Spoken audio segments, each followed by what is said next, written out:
ओम शांति। सदा शुभ चिंतक परमपिता परमात्मा की हम सब संतानें शुभ चिंतक आत्मा है। ये टाइटल हमको प्रभु से मिलता है। मैं कौन, मेरा कौन। शुभ चिंतक परमपिता परमात्मा की हम सब संतानें शुभ चिंतक आत्माएं हैं। अब हमको शुभ चिंतन करके शुभ चिंतक बनना है। शुभ चिंतक बनना मनसा सेवा है, सहज मनसा सेवा। हमें क्या करना है? हमें सभी की चिंताओं को मिटाना है। शुभ चिंतक मणि बनकर ही हम सभी की चिंताओं को मिटा सकते हैं। शुभ चिंतक बनने के वाइब्रेशन से हम वायुमंडल को और चिंतामणि आत्माओं की वृत्ति को परिवर्तन कर सकते हैं। हमें सदा ध्यान रखना है कि हमारा शुभ चिंतन चलता रहे। शुभ चिंतक बनकर हमें औरों के व्यर्थ चिंतन को समाप्त करना है, औरों के पर चिंतन को समाप्त करना है, क्योंकि इस वक्त सारे व्यर्थ और पर चिंतन में उलझे हुए हैं। तो हमारा व्यर्थ, हमारा पर चिंतन नहीं चलना चाहिए, बल्कि हमें दूसरों के व्यर्थ को और दूसरों के पर चिंतन को समाप्त करना है।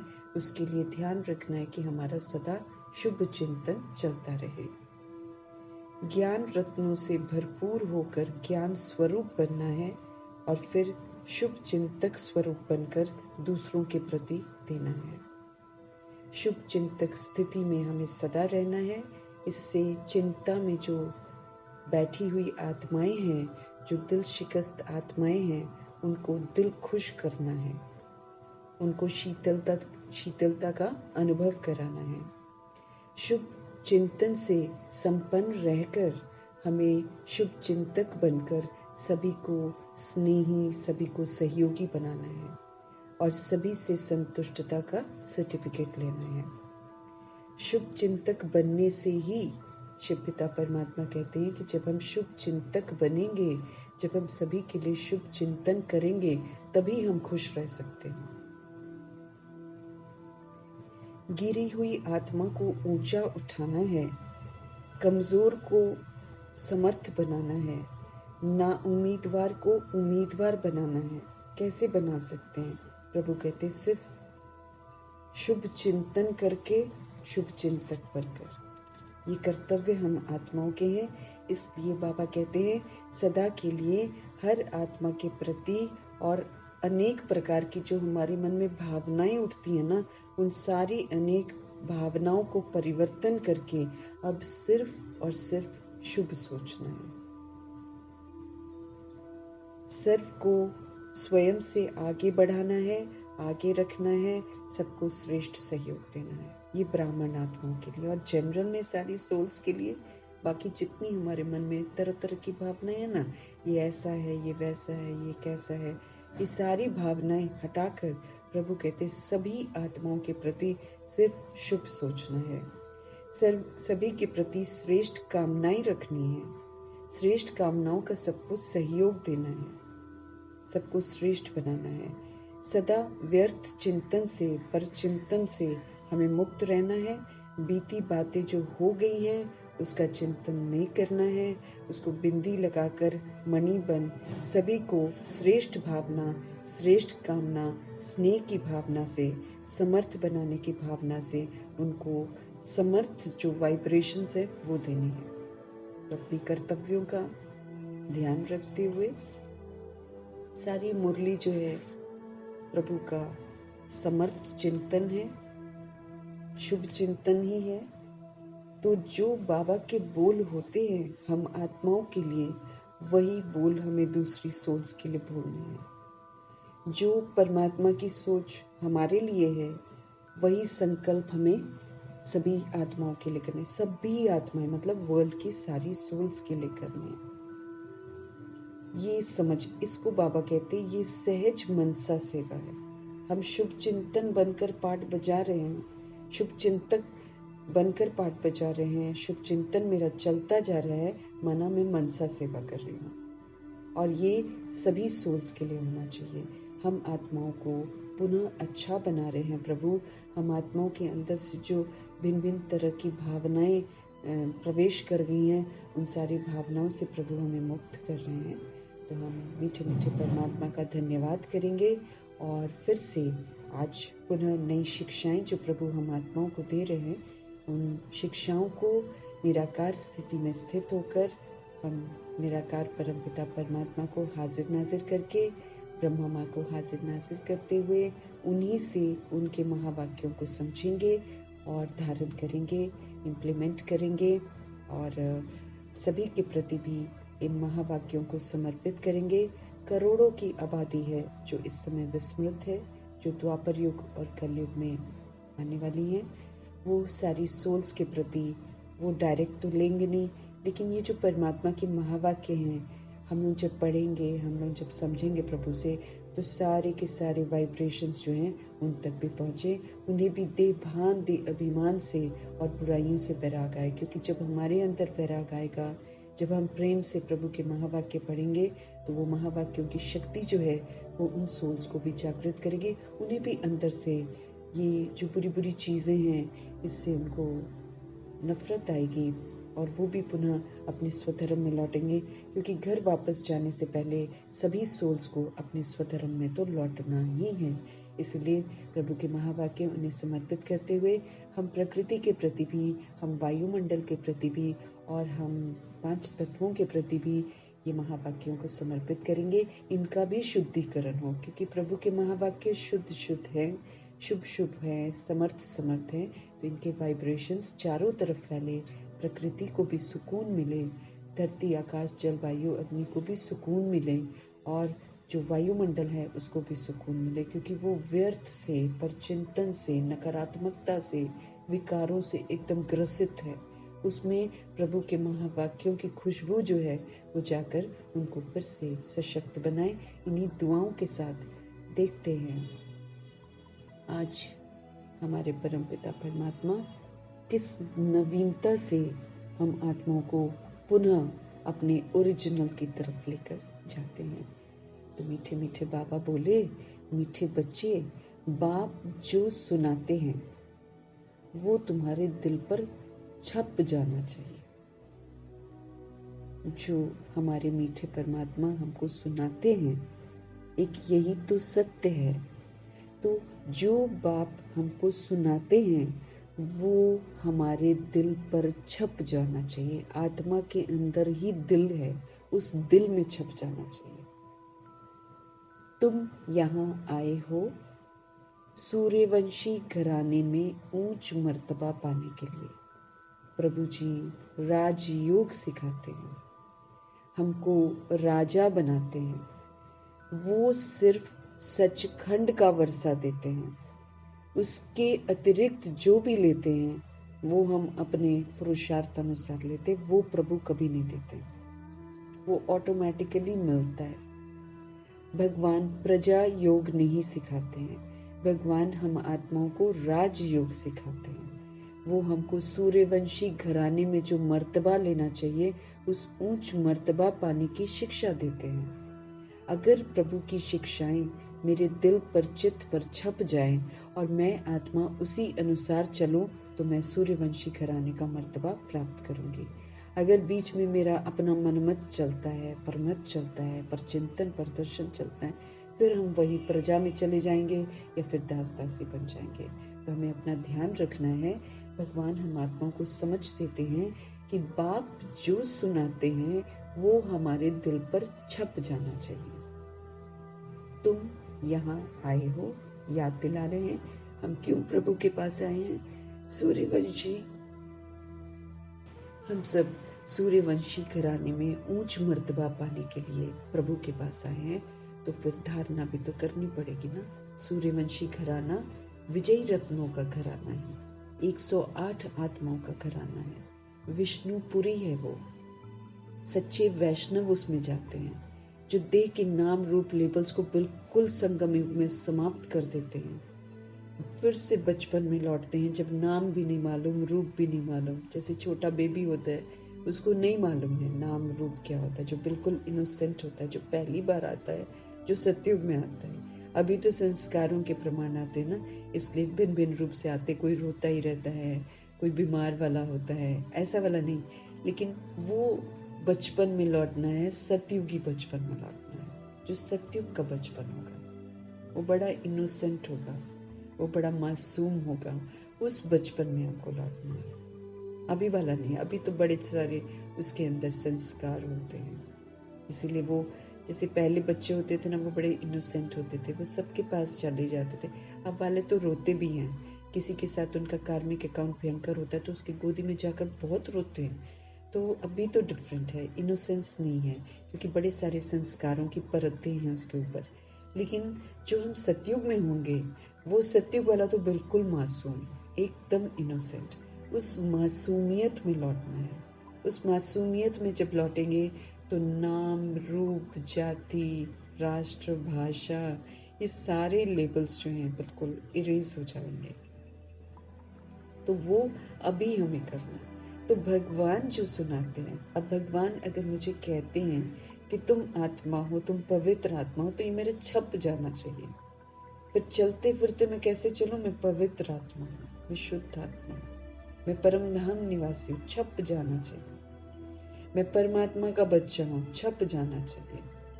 फिर देह नहीं समझना। बाबा क्या बोलते, तुम देह नहीं हो, तुम आत्मा हो। तो वो जो बाबा हमको सुनाते हैं, वो मेरे दिल चित्त पर छप जाना चाहिए। तब जाकर हम सूर्यवंशी घराने में जा सकेंगे, क्योंकि वो छप जाएगा। जिनके दिल में वो छप जाता है, वो वही करते हैं जो छप गया है। और जो वही करते हैं जो छप गया है, वो तो सूर्यवंशी घराने में उसने जाना ही जाना है। मम्मा बाबा के दिल और चित्त पर छप जाता था जो भी बाबा कहते थे। मम्मा कैसे, हाँ जी, बस वो पत्थर पे लकीर हो जाता था कि बाबा ने बोला, मना करना है। दादियों को डाउट हो जाता था कैसे होगा, लेकिन मम्मा हमेशा कहती थी कौन बोल रहा है, जो वो बोल रहे हैं वो होना ही। कोई चीज नहीं मौजूद है और बाबा का फरमान होता था बनाओ, तो सारे लोग बोलते थे कैसे होगा, मम्मा बोलती थी जी बाबा, और वो काम हो भी जाता था। तो जैसे मम्मा बाबा के दिल चित्त पर बाबा की सारी बातें छप गई थी और वो उसी के प्रमाण चलते थे, तो वो सूर्यवंशी घराने में चले गए। मुझ आत्मा को भी सूर्यवंशी घराने में अगर जाना है, तो दिल चित्त पर प्रभु की बातें इस कदर छप जानी चाहिए कि बस मैं वही करूं, दूसरा कुछ न करूं। तो बाबा कहते, तुम यहाँ पर आए हो सूर्यवंशी घराने में ऊंच मर्तबा पाने के लिए, तो फिर धारणा तो करनी पड़ेगी। जो प्रभु कह रहे हैं वो मेरे अंदर धारण हो जाना चाहिए, तब तो हम कुछ कर सकते हैं ना, तब तो हम सूर्यवंशी में आएंगे।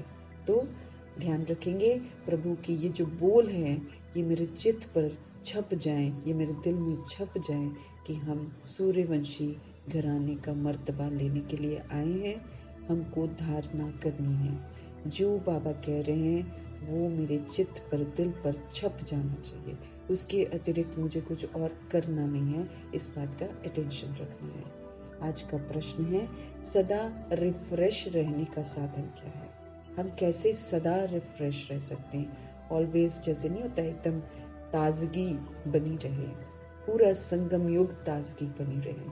उत्तर है, जैसे गर्मी में पंखे चलते हैं तो रिफ्रेश कर देते हैं, ऐसे सदा हमारा स्वदर्शन चक्र जो बाबा ने हम आत्माओं को नॉलेज दे रखी है, हम आत्माओं को हमारा अनादि आदि दर्शन करा रखा है, वो जो पूरे चक्र में हम आत्माओं का दर्शन करा दिया कि हम कैसे पाठ बजाते हैं, अगर वो फिरता रहे हमारी बुद्धि में, तो हम सदा रिफ्रेश रहेंगे।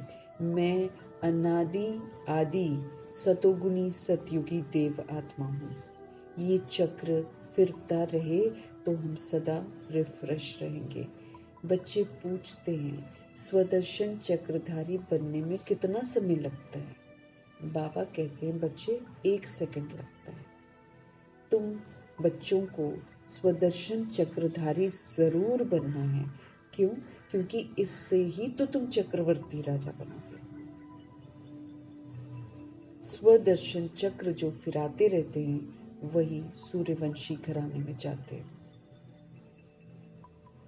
क्योंकि अनादि आदि जो दर्शन है वो करते रहते हैं कि अनादि में मैं आत्मा सतोगुणी आत्मा हूँ और आदि में मैं सतयुगी देवात्मा हूँ। ये भगवान ने हम आत्माओं को दिया है। हम कितना उसको एक्सेप्ट करते हैं, फिर हम कितना उसी के प्रमाण चलते हैं, वो डिसाइड करता है कि हम सूर्यवंशी घराने के हैं कि नहीं। बाबा स्व का दर्शन करा के सभी को नॉलेज देते हैं और बताते हैं कि कैसे तुम सतयुग में आए, कैसे तुम परम धाम में रहते थे, फिर तुम सतयुग में आए, फिर पुनर्जन्म में आते आते फिर तुम त्रेता युग में आए, फिर तुम नीचे आए, द्वापर युग में आए तो तुम विस्मृत हो गए, फिर तुम और विस्मृत होकर कलयुग में आए तो कैसे तुम गिरे। अब जो हम गिरे हैं, जो हम द्वापर युग और कलयुग में गिरे हैं, उसकी वजह देह का भान और देह का अभिमान है। अब हमको समझ में आ गया कि अगर देह का भान आता है, अगर देह का अभिमान आता है तो हम गिर जाते हैं, हम कलयुगी बन जाते हैं, हम नरकवासी बन जाते हैं। अब एक बार बाबा कहते ये वाला सबक सीख लिया तो फिर हम दोबारा वही काम नहीं करेंगे ना। इसीलिए फिर हम पूरा समय अपने को देह नहीं समझेंगे, क्योंकि ये समझ में आ गया है कि देह समझने से हम नरकवासी हो जाते हैं, देह समझने से हम परमात्मा से बहुत दूर हो जाते हैं। हम जितना अपने को देह समझते हैं उतना हम बाबा से दूर दूर दूर होते चले जाते हैं, और जितना हम अपने को आत्मा समझते हैं, आत्मा के स्वधर्म में रहते हैं, अनादि आदि दर्शन करते हुए, अनादि आदि विशेषताओं को यूज करते हुए आगे बढ़ते, उतना हम प्रभु के समीप पहुंचते हैं।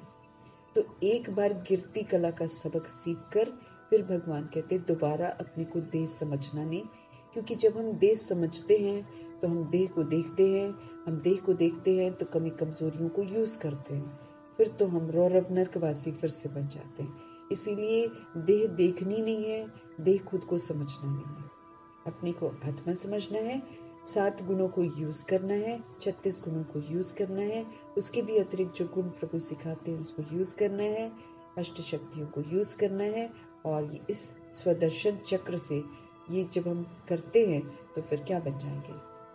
चक्रवर्ती राजा बन जाएंगे। ये चक्र घुमाते घुमाते स्वदर्शन चक्र से देह का अभिमान का गला कट जाता है, देह का अभिमान का गला कट जाता है। तो फिर हम क्या बन जाते हैं? आत्म अभिमानी बन जाते हैं। जो आत्म अभिमानी सोल बनती है वही तो अच्छा वाला सब कुछ यूज करती है। वो फिर सभी सोल्स को आत्मा रूप में देखेगी, वो फिर सारा जो दिव्यता है, सत्यता की सभ्यता है, उसको यूज करेगी। हम यूज करेंगे तभी तो हम सूर्यवंशी कराने में जाएंगे। तो इसीलिए अगर मेरे को सदा रिफ्रेश रहना है, कभी बोर नहीं होना है, कभी दिल शिकस्त नहीं होना है, कभी निराश नहीं होना है, तो प्रभु जी हम आत्मा को समझ देते हैं। आप अपने स्वदर्शन चक्र को फिराते रहो, बार बार बार बार फिराओ। मैं सतयुगी देवात्मा हूँ, मैं सतयुगी देवात्मा हूँ। हर घंटे में थोड़ी थोड़ी देर बाद बीच बीच में जब बिजी हो जाएं, मैं सतयुगी देवात्मा हूँ। जब हम ऐसा सोचेंगे तो फिर हमारा कर्मों के ऊपर ध्यान रहेगा, हमारा संकल्पों के ऊपर ध्यान रहेगा, हमारा हमारे बोल के ऊपर ध्यान रहेगा। फिर हम भूले नहीं करेंगे ना, और फिर चेक भी होता रहेगा कहीं देह तो नहीं समझ रहे हैं, क्योंकि बार बार मेरे को क्या समझना है? आत्मा हूँ मैं, आत्मा हूँ तो परमात्मा का बच्चा हूँ। अगर मैं परमात्मा का बच्चा हूँ फिर तो मैं उनके संग रहकर उनके जैसा बनूंगा। अगर मैं देह समझूंगा तो देहधारी से कनेक्टेड हो जाएंगे, देह की दुनिया से कनेक्टेड हो जाएंगे, फिर हम देहों को देखेंगे तो हम क्या बन जाएंगे? नरकवासी बन जाएंगे, परमात्मा से बिल्कुल दूर दूर दूर होते चले जाएंगे। क्योंकि देह के साथ भगवान कहते देह रूपी चमड़ी के साथ तुम मेरे समीप नहीं पहुंच सकते हो, देह रूपी चमड़ी के साथ तुम मेरे साथ योग नहीं लगा सकते हो। तो फिर ये तो मेरे से पाप बन जाता है ना अगर हम देह समझते हैं, क्योंकि उनका फरमान है अपने को आत्मा समझो और मुझे याद करो। देह सहित देह के सभी संबंधों को, देह के सभी धर्मों को, देह के विस्तारों को भूलो, ये प्रभु का फाइनल फरमान है। उसके बाद भी अगर हम करते हैं तो फिर हम गिरती कला में जाएंगे ना, फिर हमारे में गिरावट आती जाएगी। फिर हम स्वस्थ भी नहीं रहेंगे, न मानसिक रूप में और न शारीरिक रूप में, दोनों में हम अस्वस्थ बनते जाएंगे। क्यों? क्योंकि प्रभु की अवज्ञा कर रहे हैं। और देह तो मुझे बीमार ही करेगी, क्योंकि देह परिवर्तनशील है। देह परिवर्तनशील है। देह को देखने से हम क्रिमिनल बनते हैं, तो क्रिमिनल बनने से हम गिरते हैं। तो बाबा स्वदर्शन चक्र, ये जो स्वास्तिक है, ये जो सीढ़ी का चित्र है, इससे भगवान हमारा स्व का दर्शन ही तो कराते हैं कि देखो आत्मा कैसे नीचे उतरते उतरते, कैसे पुनर्जन्म में आते आते, आधार लेते लेते कैसे नीचे आ गई। और फिर 2500 वर्ष के बाद उसको देह का भान आ गया। फिर देह के भान से वो देह का भान बढ़ता ही गया, और बढ़ते बढ़ते शरीर को देखते देखते आज एकदम शूद्र बन गए हम लोग। शूद्र बनकर हम कहाँ दृष्टि लोगों की आजकल जाती है, एकदम गिरती कला की तरफ चले जाते हैं। तो अगर हम देह देखेंगे तो फिर तो हम वहीं गिरती कला में चले जाते हैं। इसलिए अब भ्रिकुटी में आत्मा को देखना है, आत्मा को सुधरना है, आत्मा को जीना सीखना है।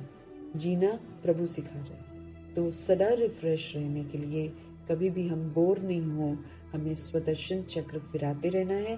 क्योंकि स्वदर्शन चक्र फिराते फिराते मेरे ऊपर से देह भान और देह अभिमान की कट उतरती जाएगी, हम हल्के होते जाएंगे, खुशियां बढ़ती जाएंगी। खुशी बढ़ नहीं रही है क्योंकि हम अपने को देह समझ रहे हैं। मीठे बाबा बोले, जैसे गर्मी में पंखे चलते हैं तो हमको रिफ्रेश कर देते हैं, ऐसे सदा ही इस स्वदर्शन चक्र फिराते रहो तो रिफ्रेश रहेंगे।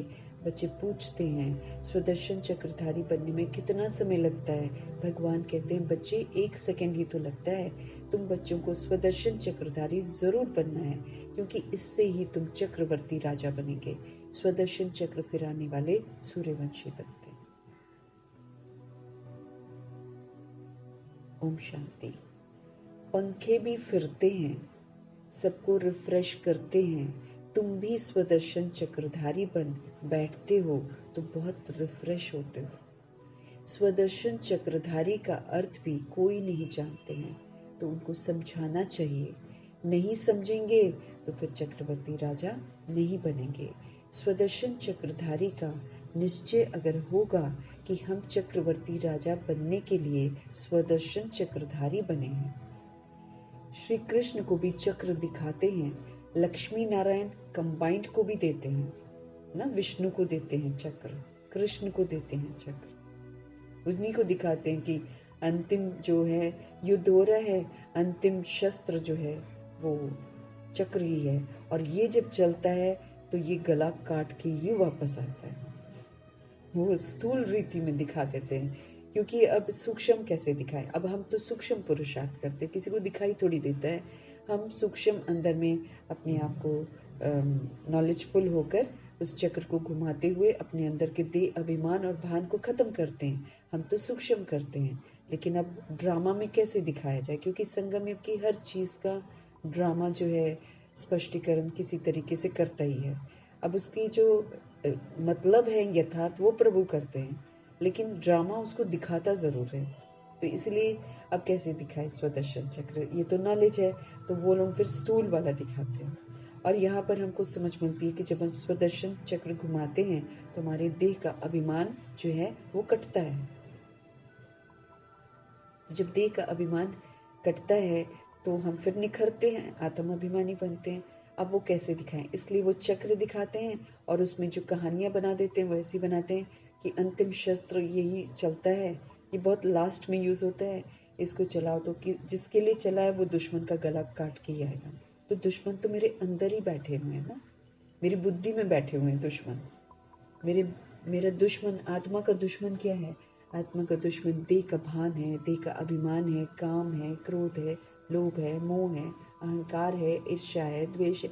ये सारे दुश्मन ही तो बैठे हुए अंदर ही विराजमान है।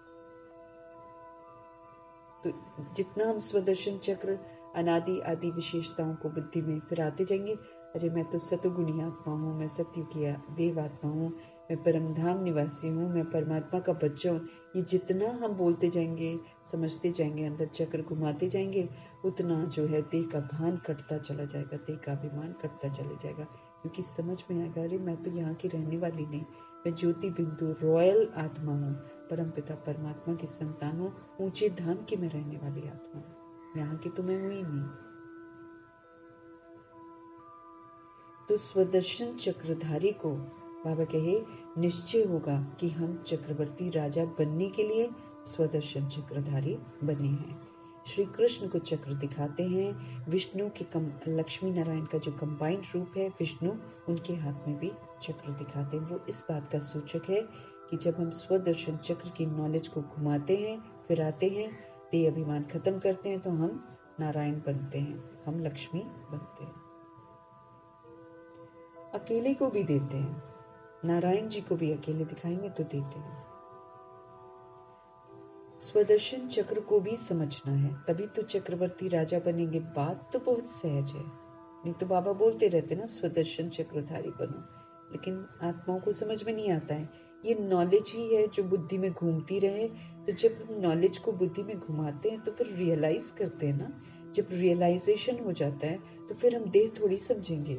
रियलाइजेशन हो जाना चाहिए कि देह समझने से हम गिरते हैं, देह समझने से हम नरकवासी बनते हैं, देह समझने से आत्मा दाग वाली बन जाती है, आत्मा पर गंदे गंदे दाग लग जाते हैं ना, खून के छींटे। क्या एक बार मुरली में बाबा ने बोला था कि कैसे तुम्हारे अंदर में सारी गंदगी मचती है देह समझने से।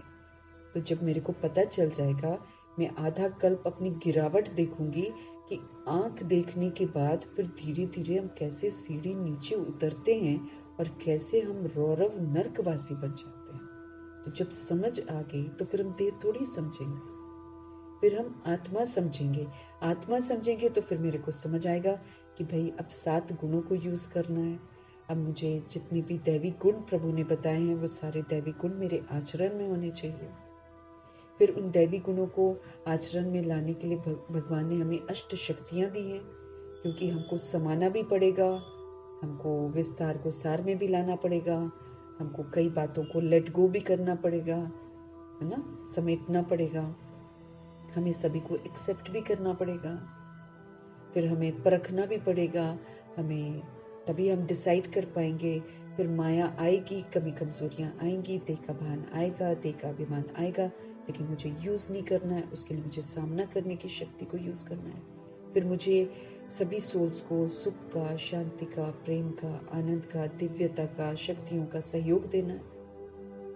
तो ये बातें बुद्धि में बैठेंगी ना, क्योंकि जब तक मैं ये सारा करूंगी नहीं, हम सूर्यवंशी बनेंगे नहीं।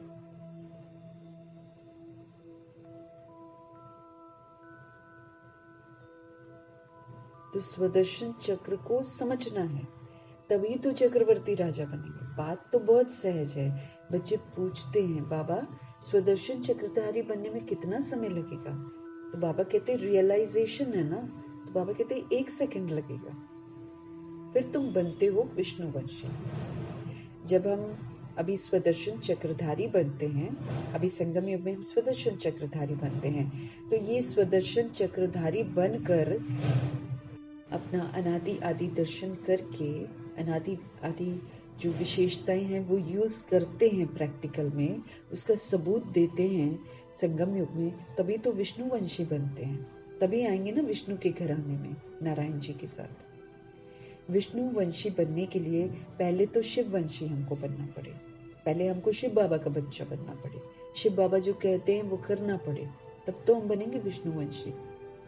तो पहले हमको शिववंशी बनना पड़े, फिर बाबा बैठकर सूर्यवंशी बनाते हैं। पहले हम शिव बाबा के बच्चे बनते हैं, अब ब्राह्मण बनते हैं, वो हमें अडॉप्ट करते हैं, हम शूद्र जीवन को छोड़ते हैं। हम शूद्र जीवन को छोड़ेंगे तभी तो हम सूर्यवंशी बनेंगे। अगर हम देह समझते हैं तो हम शूद्र हैं, और फिर हम शूद्र ही बने रहेंगे तो फिर बाबा थोड़ी मुझे अपनाएगा, ना मेरी मदद करेगा, वो मुझे नहीं बचाएंगे। हम विपरीत बुद्धि होकर चल रहे हैं। बाबा का तो श्रेष्ठ मत है भाई, अपने को आत्मा समझो, मुझे याद करो, फिर तुम मेरी छत्र छाया में हो। तुम अगर अपनी को बॉडी समझ रहे हो तो फिर तुम मेरी छत्र छाया में नहीं हो, क्योंकि उनको चमड़ी से बदबू आती है। हमारा पतित शरीर है, तो देह के भान और देह का अभिमान जो है इस समय किचड़ा है, उसके साथ तो फिर मैं बाबा की छत्र छाया में नहीं हूं। फिर तो हम रोगी बनेंगे, फिर हम भोगी बनेंगे, क्योंकि देह मेरे को रोगी और भोगी बनाती है। रोग मेरे को तभी लगते हैं जब हम अपने को देह समझते हैं। फिर भोगी भी बनते, ये खाओ, वो एंजॉय करो, उधर घूमो, उधर फिरो, ये क्या भोगी बन जाते हैं। तो वो मेरे को रोगी और भोगी बनाएगा, क्योंकि सारी दुनिया इस समय अपने आप को देह समझकर भोगी और रोगी है। खा रही है, पी रही है, सो रही है और बस मस्ती मार रही है, घूम रही है, फिर रही, मूवीज देख रही है, ये काम कर रहे हैं सारे के सारे। सब के सब रोगी और भोगी हैं। उनका संग करेंगे तो हम भी रोगी और भोगी बन जाएंगे, क्योंकि फिर हम उन्हीं की तरह बनने की कोशिश करेंगे।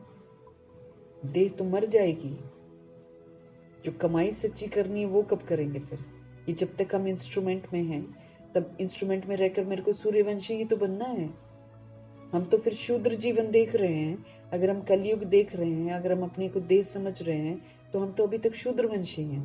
फिर कहाँ बनेंगे सूर्यवंशी। इधर को कल बाबा ने क्या बोला, पुरानी दुनिया को तलाक दो। अब पुरानी दुनिया में मेरी देह भी आ जाती है, देह का विस्तार भी आ जाता है, देह के संबंध भी आ जाते हैं, देह के धर्म भी आ जाते हैं, सब कुछ आ जाते हैं। भगवान कहते उसको तलाक दो, उसको अब नहीं समझो अपने आप को। भगवान तो उनके भिन्न भिन्न रूप से हमको कहीं ना कहीं से जागृत कर रहे हैं, तो हमको जगे रहना है। तो मीठे परमात्मा कहते हैं देवताओं को विष्णु वंशी ही तो कहेंगे। पहले हम शिव वंशी बनते हैं, शिव बाबा के बच्चे बनते हैं। अब शिव बाबा बोलते हैं अपने को आत्मा समझो और मेरे को याद करो, तो बुद्धि का ताला खुलता जाएगा।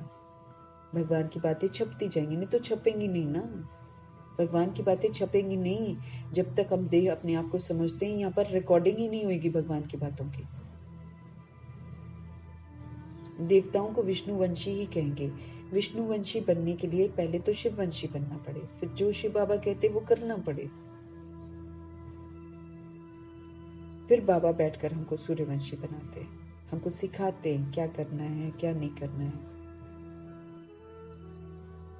अक्षर तो बहुत सहज है। हम नए विश्व में सूर्यवंशी बनते हैं, हम नई दुनिया के मालिक चक्रवर्ती बनते हैं। हम नए विश्व में सूर्यवंशी बनते हैं और हम नई दुनिया के मालिक चक्रवर्ती बनते हैं। स्वदर्शन चक्रधारी सो विष्णुवंशी बनने में 1 सेकंड लगता है। स्वदर्शन चक्रधारी सो विष्णुवंशी रियलाइजेशन करने में 1 सेकंड लगता है। क्योंकि भाई 1 सेकंड इसलिए बाबा बोलते हैं क्योंकि मम्मा बाबा उसमें एग्जाम्पल बने हुए हैं। इसीलिए जब वो बन सकते हैं बाकी लोग भी बन सकते हैं, प्रभु का कहना है। तो 1 सेकंड में वो लोग स्वदर्शन चक्रधारी बन गए थे। बनाने वाला कौन? शिव बाबा। तो जब शिव बाबा के संग रहते हैं वो हमको बना देते हैं। लेकिन फिर मेरे को संग रहना है ना, लेकिन संग रहना है तो फिर देह रूपी चमड़ी का भान छोड़ देना है, फिर अपने आप को शरीर नहीं समझना है, तब बाबा बना देते हैं। शिव बाबा विष्णुवंशी बनाते हैं और कोई बना भी नहीं सकता। ये तो बच्चे जानते हैं विष्णुवंशी होते हैं सतयुग में, यहाँ नहीं है। ये है विष्णुवंशी बनने का युग, इसमें हम बनते हैं। तो ये तो युग बड़ा इम्पोर्टेंट है। हम बन ही विष्णुवंशी तब सकते हैं जब हम अपने को आत्मा समझे और परमात्म छत्र छाया में रहे।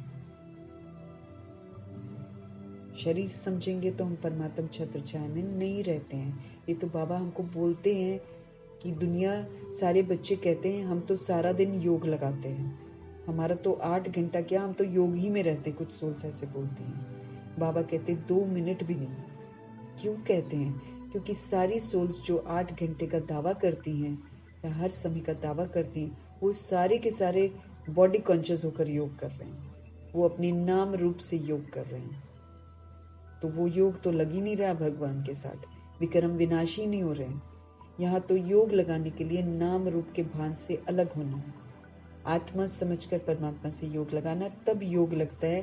तब उनकी जो पावर है वो मेरे अंदर आती है और वो मेरे पापों को भस्म करती है। जब तक देह रूपी चमड़ी बीच में है, योग है ही नहीं है। ये बाबा आकर बोलते हैं तो सब घमंड ही तोड़ देते हैं। नहीं, क्यों? देह का भान कर रहा है, सब कुछ देह का अभिमान कर रहे हैं। नाम रूप लेबल से तो हम मत बन जाते हैं, और वहां पे नाम रूप से ही सभी को देखते हैं, आत्मा आत्मा के रूप में देखते ही नहीं है। क्यों नहीं आते हैं अव्यक्त बाप दादा? क्योंकि जैसे जैसे भीड़ बढ़ती जाती है, देह अभिमान बढ़ता जाता है। सभा में देह अभिमान आकर बैठता है। और जब दादियां होती थी, वो लोग आत्मा समझ कर बैठते थे, वहां देह का भान होता नहीं था। देह के भान वाले को बाबा निकाल देते थे बाहर कि ये वायुमंडल को खराब कर रहे हैं। जो अपने को बॉडी समझते हैं, वो वायुमंडल को खराब करते हैं।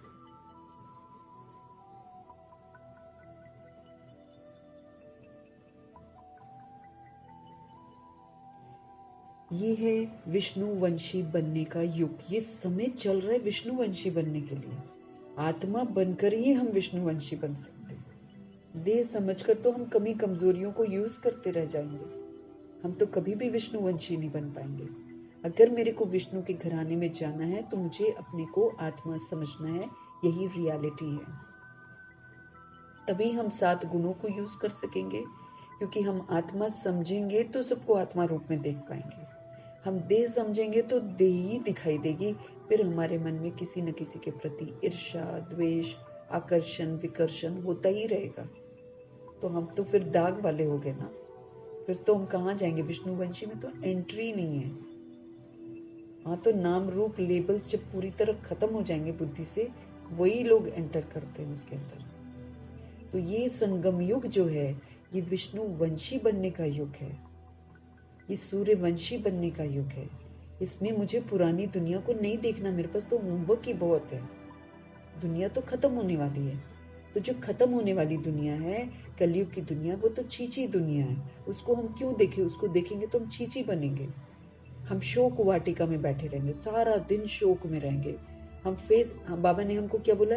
सदा आपको हर्षित रहना है और हर्षित खुशियों का सहयोग देना है वायुमंडल को। वायुमंडल में दुख है, हम सारा दिन में देख सकते हैं। हम नाखुश क्यों हैं? क्योंकि हम अपने को देह समझ रहे हैं, देह को देख रहे हैं, देह के बारे सोच रहे हैं, पर चिंतन कर रहे हैं, दूसरों को देख रहे हैं, दूसरों की देहों को देख रहे हैं। तो सारा क्रिमिनल बने जा रहे हैं। आंखें मेरी क्रिमिनल बने जा रही हैं। तो विष्णुवंशी कहाँ बन रहे हैं? ये तो टाइम मुझे विष्णुवंशी बनने के लिए मिला हुआ है। मुझे तो दुनिया को देखते हुए नहीं देखना है। झूठ है, वो मायावी है। जो हम देख रहे हैं वो माया है। हम अगर दूसरों के शरीरों को देख रहे हैं, माया। अभी तो बॉम्ब्स चलेंगे, ये पड़े होंगे सड़कों पर, खत्म हो जाएंगे सारे के सारे। जो भपका दिखाते हैं ना, जो भी फिल्म इंडस्ट्री की सोल्स हों, चाहे कोई जानी मानी जो पर्सनालिटीज अपने आप को समझते हैं, वो सारे ढेर हो जाएंगे। अभी बॉडी ऐसे ही सड़ी पड़ी होगी इधर उधर। तो क्यों देखनी है किसी की बॉडी? क्यों बनना है चंडाल? हाँ, तो बॉडी को देख रहे हैं तो चंडाल बनेंगे। बाबा की टोटल अवज्ञा होती ना, क्योंकि बाबा हमको समय दे रहे हैं विष्णुवंशी बनने के लिए। तो विष्णुवंशी बनना है ना हमको। तो फिर सारा ध्यान मेरा कहाँ होना चाहिए? आत्मा की स्थिति में होना चाहिए, परमात्मा के साथ रहना चाहिए। बाबा हमको इंस्ट्रूमेंट बना रहे हैं, एंड में मेरे को सेवा करनी है। सोल्स तड़प रही होंगी, उनको पता ही नहीं होगा कि उनके साथ ऐसा सब कुछ क्यों हो रहा है, क्यों विनाश हो रहा है, क्यों वो लोग जल रहे हैं। त्राही त्राही करेंगे। उस समय के लिए भगवान को इंस्ट्रूमेंट्स चाहिए। हम सब बोलते हैं हम शुरू में ज्ञान में क्यों नहीं आए, शुरू में ज्ञान में क्यों नहीं आए। अब शुरू वाले तो ज्ञान में आकर उत्तम पाठ बजाकर अव्यक्त होकर फरिश्ते के रूप में सेवा करने के लिए तैयार हैं। अब बाबा को इंस्ट्रूमेंट्स नीचे भी तो चाहिए। कितना तड़प रही होंगी आत्माएं। तो हम सभी को अपॉर्चुनिटी है। जैसे शुरू में सोल्स आई थी, बाबा की इतनी सहयोगी बनी थी, हम अभी हैं तो हम बाबा के सहयोगी अभी बनेंगे। लेकिन कब बनेंगे? जब हम अपने को आत्मा समझेंगे, जब हम अपने आप को परिपक्व बना लेंगे, जब हम अपने आप को ज्ञान गुण शक्तियों से श्रृंगार कर लेंगे। तो अगर मैं पुरानी दुनिया देख रही हूँ, तो विष्णुवंशी कब बनूंगी? पुरानी दुनिया तो खत्म हो जाएगी, उधर का तो कुछ नहीं मिलने वाला है। उधर के तो शरीर सारे मर जाएंगे। इधर जो बनने का टाइम मिल रहा है, जो आने वाली 2500 वर्ष की दुनिया है, उसमें जाने के लिए लायक फिर कब बनेंगे? टाइम वेस्ट कर रहे हैं ना फिर हम। पर चिंतन करके, व्यर्थ चिंतन करके, देहों को देखकर हम तो बाबा की अवज्ञा कर रहे हैं। हम बाबा के यज्ञ में विघन बन रहे हैं। हमको बनना है सहयोगी।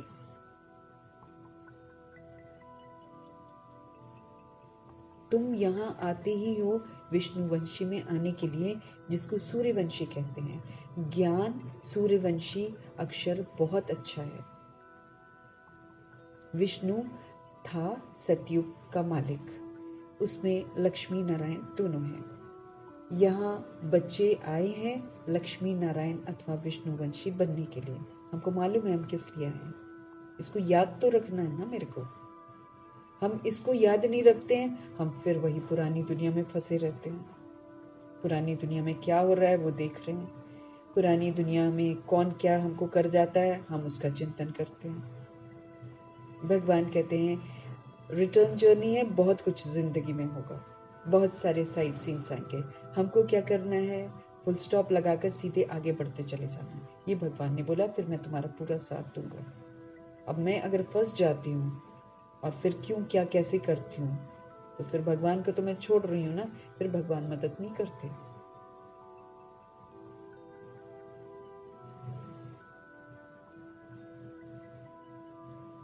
बाबा कहे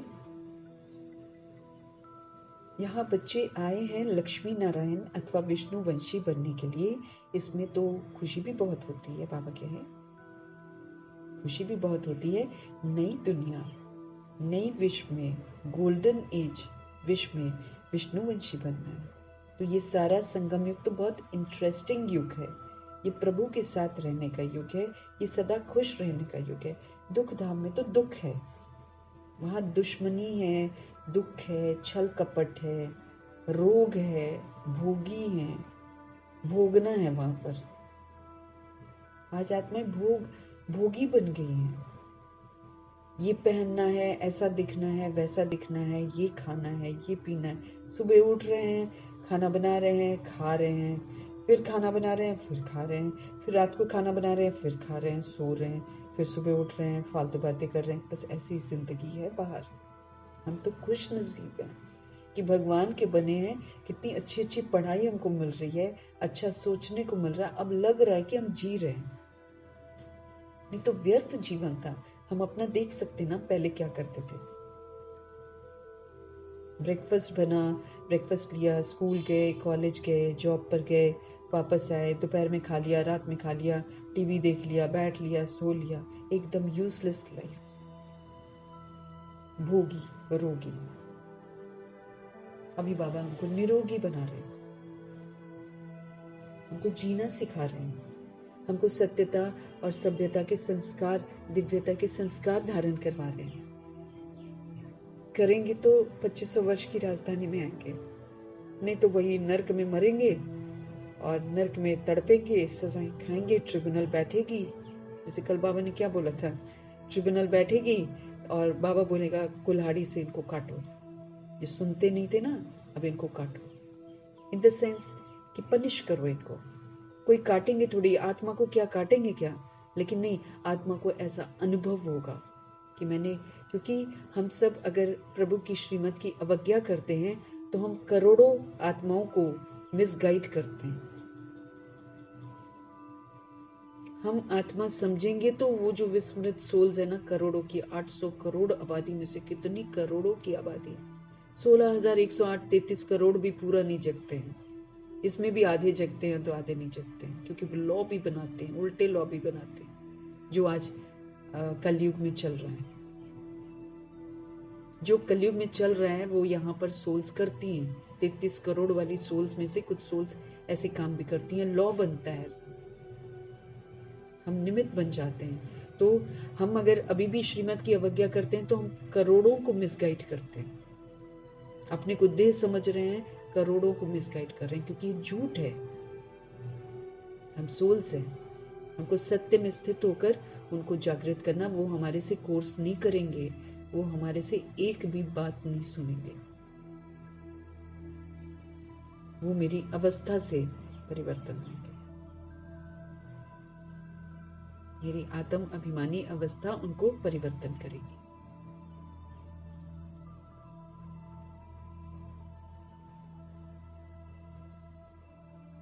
बाबा कहे इसमें खुशी भी बहुत होती है। नई दुनिया, नई विश्व में, गोल्डन एज विश्व में विष्णुवंशी बनना है। इससे ऊंच मर्तबा तो और है ही नहीं। बाबा कहते हैं इसमें तो बहुत खुशी होनी चाहिए ना। बाबा हमको बिल्कुल शूद्र से गिरी हुई आत्मा को उठाते हैं, अपना बनाते हैं, पवित्रता की प्रतिज्ञा करवाते हैं, फिर अपनी पालना देते हैं, प्यार करते हैं, बाप का प्यार देते हैं, शिक्षक बनकर हमको शिक्षित करते हैं और सदगुरु बनकर हमको वरदान देते हैं, हमको श्रेष्ठ मत देते हैं, गाइड करते हैं, ऐसे करो, ऐसे करो, ऐसे करो। तो हमको तो बहुत खुशी होनी चाहिए। हम अपनी लाइफ को देखें और दूसरों की लाइफ को देखें, कैसे जी रहे हैं लोग। जो कलयुग की जानी मानी हस्तियां भी बनती हैं, वो क्या कर रही हैं? अंदर से पूरी नाखुश हैं वो सबके अंदर, क्योंकि सबके अंदर छल कपट है। उसको गिराएं, हम आगे बढ़े, वो क्यों आगे बढ़ रहे हैं, हम क्यों नहीं आगे बढ़ रहे हैं। दुश्मनी ही दुश्मनी। स्पोर्ट्स भी करते हैं तो स्पोर्ट्स की स्पिरिट से नहीं खेलते हैं कि खेल है, खेल की स्पिरिट से नहीं खेलते हैं। अंदर दुनिया भर की दुश्मनी रखते हैं। तो आत्मा क्या हो गई है? हिंसात्मक हो गई है। हम उनको देखेंगे तो हम भी हिंसात्मक बन जाएंगे। इसलिए हमारी सेफ्टी इसी में है कि हम प्रभु के संग में सदा रहें। नहीं तो कितना न पछताएंगे हम, क्योंकि ये जो वक्त मिला हुआ है, इसके एक एक सेकंड को प्रभु ने बोला है कि प्रभु के डायरेक्शन के प्रमाण चलो। अब उसमें हम बाबा कहे अपने को आत्मा समझो, मैं वो डायरेक्शन नहीं मानकर, अगर मैं वो समय अपने को देह समझ कर रही हूँ खत्म भगवान का डायरेक्शन, तो मैं तो भगवान के यज्ञ में बहुत बड़ा विघ्न बन रही हूँ ना। तो कितनी सजा खाएंगे हम उतना ही क्या हो जाएंगे, पत्थर बुद्धि बनते चले जाएंगे। ज्ञान हमको समझ में आएगा नहीं, याद हमको आएगा नहीं, हम उल्टे रास्ते पर चल पड़ेंगे। तो हमको तो बहुत खुशी होनी चाहिए कि भगवान ने हमको अडॉप्ट किया है। भगवान मेरे को गोल्डन एजेंट बना रहे हैं। भगवान मुझे नए विश्व का मालिक बना रहे हैं। भगवान मुझे नई दुनिया में लेकर जा रहे हैं। और कितना ना हमको आजकल बोलते हैं कि तुम मेरी श्रीमत पर चलो, मैं तुम्हें पलकों पर बिठा कर ले जाऊंगा। इन द सेंस कि वो मुझे अपने साथ लेकर जाएंगे। कोई सजा नहीं मिलेगी, विनाश का मेरे को सेक नहीं लगेगा। लेकिन फिर मेरे को लायक भी तो बनना है ना। और लायक हम तभी बन सकते हैं जब हम अपने को आत्मा समझेंगे। जब तक हम शरीर समझ रहे हैं, हम देखते हैं, हमको शरीर ही दिखाई देता है।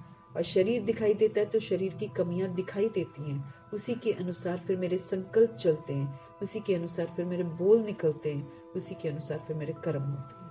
फिर मैं क्या बना रही हूँ? अपने लिए पाप का खाता बना रही हूँ। मेरा घाटा हो रहा है। इसलिए बाबा हम आत्मा को कह रहे हैं स्वदर्शन चक्रधारी बनो।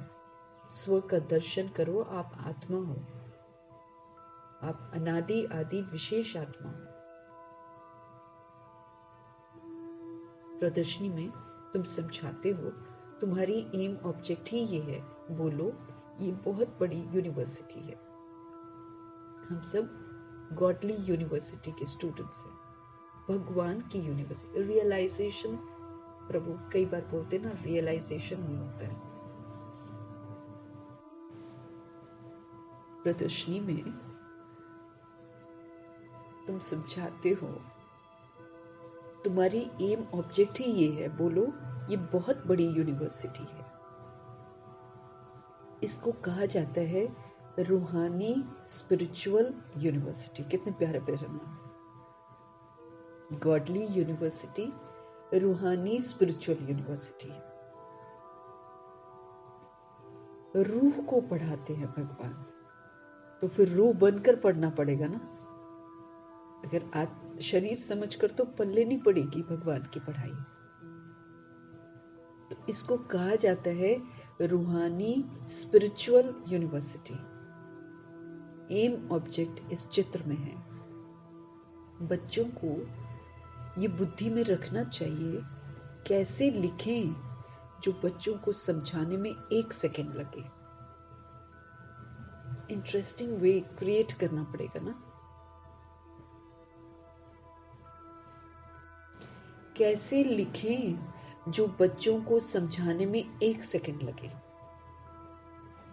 तुम ही समझा सकते हैं। उनमें भी लिखा हुआ है, हम विष्णुवंशी देवी देवता थे जरूर, अर्थात देवी देवता कुल के थे। स्वर्ग के मालिक थे। बाप समझाते हैं, मीठे मीठे बच्चे, भारत में तुम आज से 5000 वर्ष पहले सूर्यवंशी देवी देवता थे। अब जो होगा ना, उसको ये चीज अच्छी लगेगी, वो इस बात को स्वीकार करेगा और फिर वैसा पुरुषार्थ भी करेगा। बाबा सभी को याद दिलाते हैं, लेकिन जो उसको कैच करता है, जो वैसा बनना शुरू हो जाता है, वही उस घराने का होता है। अभी पता चल जाता है, संगम युग में ही सारी बातें पता चल जाती हैं। पुरुषार्थ के आधार से पता चल जाता है कि ये महारथी है, ये घोड़े सवार है, ये प्यादा है। पुरुषार्थ के आधार से ही पता चल जाता है, ये सूर्यवंशी है, ये चंद्रवंशी है। तो मीठे मीठे बच्चे, भारत में तुम आज से 5000 वर्ष पहले सूर्यवंशी देवी देवता थे। बच्चों को अब बुद्धि में आया है। शिव बाबा बच्चों को कहते हैं, हे बच्चों, तुम सतयुग में सूर्यवंशी थे। हम आत्माओं को प्रभु याद दिलाते हैं। मम्मा को बाबा ने बोला और मम्मा ने फर्स्ट डे स्वीकार कर लिया। बाबा ने मम्मा को बोला कि तुम लक्ष्मी हो, बस लक्ष्मी स्वीकार कर लिया और फिर लक्ष्मी बनकर ही रही। जगत अम्बा कहा तो जगत अम्बा बनकर रही। सरस्वती कहा, सरस्वती बनकर ही रही। स्वीकार कर लिया बस कि मैं ये हूं। पहले दिन आत्मा का पाठ बाबा ने कहा, बस मैं आत्मा हूं। वो पहला दिन था जिस दिन स्वीकार किया और समर्पित हो गई और आत्मा ही समझ कर चली। कोई काम कर रही है, मैं आत्मा ये करवा रही हूँ, मैं आत्मा ये कर रही हूँ, मैं आत्मा जा रही हूँ। सारा बस उस समय उनका प्रैक्टिस ही शुरू हो गया। स्वीकार ही कर लिया कि मैं एक आत्मा हूँ। फिर शरीर को नहीं देखा, न अपना न दूसरों का। बन गई सूर्यवंशी। तो बाबा हम आत्माओं को भी याद दिला रहे हैं, अगर हम इसको कैच कर लेते हैं, अगर हम इसको स्वीकार कर लेते हैं, तो हम ऑटोमेटिकली इस विशेषताओं को यूज करना शुरू कर देंगे। वहां से पता चल जाएगा, हाँ हम सूर्यवंशी घराने में आएंगे कि नहीं आएंगे। लेकिन अगर मेरे को युद्ध करना पड़ रहा है या मेरे को युद्ध करती हूँ मैं, तो फिर हमको समझना है कि फिर तो हम चंद्रवंशी की लाइन में लग रहे हैं। उसमें भी फिर बाबा ने बोला है, कुछ फिर महारथी हैं, कुछ फिर घोड़े सवार हैं, कुछ फिर प्यादे हैं। प्यादे तो 3rd डिवीजन, वो 3rd को तो बाबा काउंट ही नहीं करता। 2nd को ही बाबा नापास बोलते हैं, चंद्रवंशी को ही नापास बोलते हैं। तो मेरे को फिक्र होनी चाहिए कि मैं चंद्रवंशी बन रही हूँ, मैं तो नापास हो जाऊंगी, भगवान की दृष्टि में तो गिर जाएंगे। चंद्रवंशी भी सजा तो खाते हैं, पनिशमेंट मिलती है उनको। क्यों? क्योंकि वो 1250 वर्ष के वर्षे से वंचित करते हैं खुद को।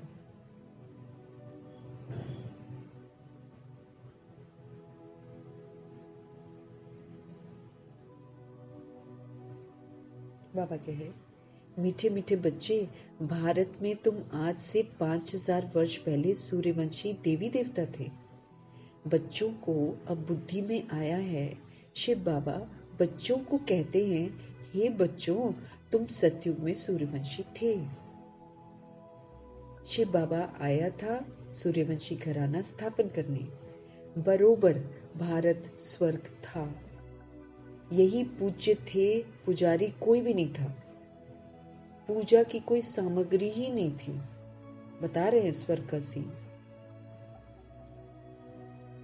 इन शास्त्रों में ही पूजा की रस्म रिवाज आदि लिखी हुई है। ये है सामग्री, ये भक्ति मार्ग की सामग्री है। ये तब यूज करते जब हम अपने को देह समझते हैं। तो बेहद का बाप शिव बाबा बैठ समझाते हैं, वो है ज्ञान का सागर। सागर है वो ज्ञान का। मनुष्य सृष्टि का वो बीज रूप है। वो जानते हैं कैसे हम सब देह लेते हैं और कैसे हम सब पाठ बजाते हैं, कैसे हम गिरते हैं, फिर कैसे उठते हैं। सारा उन्हीं को मालूम है, क्योंकि वो हमारी तरह शरीर लेकर पुनर्जन्म में नहीं आते। वो तो परकाया का आधार लेते हैं ना, वो तो अधीन करके लेते हैं ब्रह्मा का तन। उनका नाम सब कुछ चेंज करते हैं, फिर उनको अधीन करते हैं। ये नहीं कि ब्रह्मा जी की मर्जी से चलते हैं। कभी भी आएंगे, कभी भी यूज करेंगे, कभी भी निकल जाएंगे। तो मनुष्य सृष्टि के वो बीज रूप है, सब जानते हैं। उनको वृक्षपति अथवा बृहस्पति भी कहते हैं।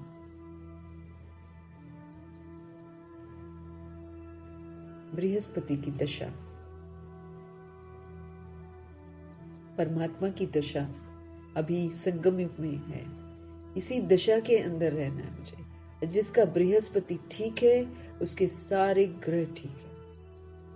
कोई भी राहु केतु उसको कुछ नहीं करेगा, उल्टा और भरपूर कर देगा। तो मेरे को ध्यान तो ये रखना है कि श्रीमत पर चलकर बृहस्पति की दशा मेरे पर बनी रहे।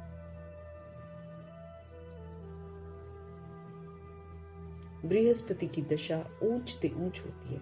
मुझे अलग अलग जो ग्रहचारी है उसके लिए मुझे मेहनत नहीं करनी। मेरे स्टार्स अगर वीक हैं तो इसलिए वीक है क्योंकि बृहस्पति का कहना नहीं मान रहे हम संगम युग में। कल पहले भी हमने कहना नहीं माना था। कल पहले भी बाबा ने बोला था अपने को आत्मा समझो, कमी कमजोरियों को यूज नहीं करो। मैंने देह समझा था और देह की कमी कमजोरियों को यूज किया था। कल पहले भी किया था। उसका रिजल्ट आज है मेरे सामने। अभी मेरे रिजल्ट, बाबा क्या बोलते हैं, हमको त्रिकालदर्शी बनाते हैं।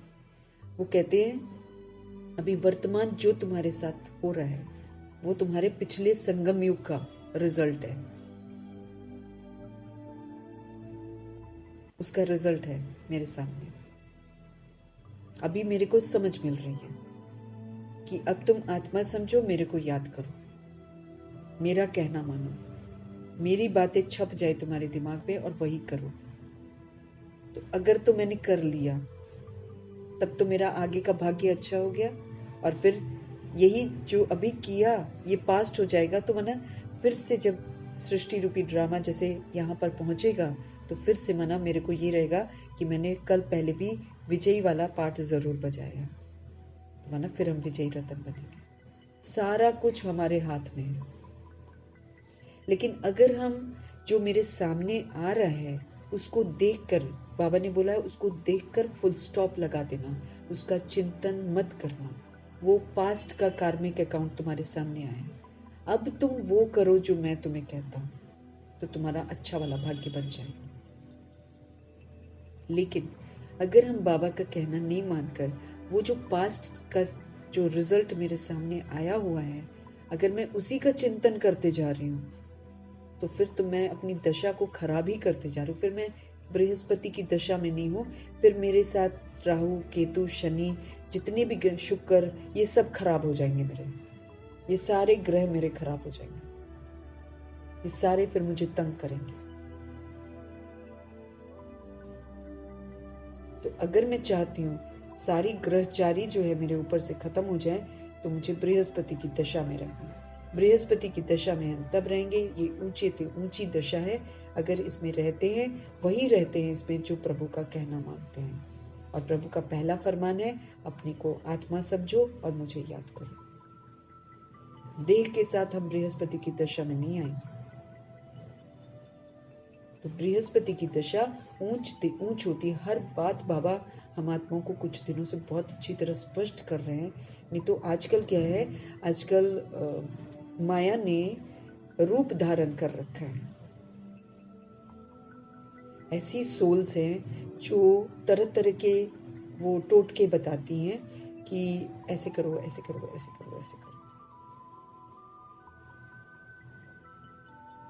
कोई एक लाल किताब है, उसमें से पढ़कर टोटके बताते हैं। अब ये लाल किताब किसने लिखी है किसी को नहीं मालूम। बताया है कि माया जो है इस समय एंड में जो है देवी देवताओं का रूप भी धारण करेगी और हमें ऐसा अनुभव कराएगी कि ये जो है इजी एरियाज है, यहाँ पर हम ऐसा करेंगे तो हमारा ये वाला काम हो जाएगा, ऐसे करेंगे तो पैसा आ जाएगा, ऐसा करेंगे तो हेल्थ बन जाएगा। इस तरीके की जो चीज़ें ना ये आजकल मायावी रूप लेकर आई हुई हैं। ये प्रभु से हमको विस्मृत करती हैं। ये हमारे कर्मा को ठीक करने की विधि नहीं बताती हैं। ये हमको युक्तियां बताते हैं, आप ऐसा कर लो, आप ऐसा कर लो, आप ऐसा कर लो तो ठीक हो जाएगा। वो फिर अल्पकाल के लिए किसी का ठीक हो जाता है, किसी का नहीं भी ठीक होता है। हम आत्माओं का तो ठीक नहीं होगा। हम जो भगवान के बच्चे हैं, हम आत्माओं का ठीक नहीं होने वाला इस विधि से। क्यों? भगवान हमको कर्मों को सुधारने की समझ देते हैं।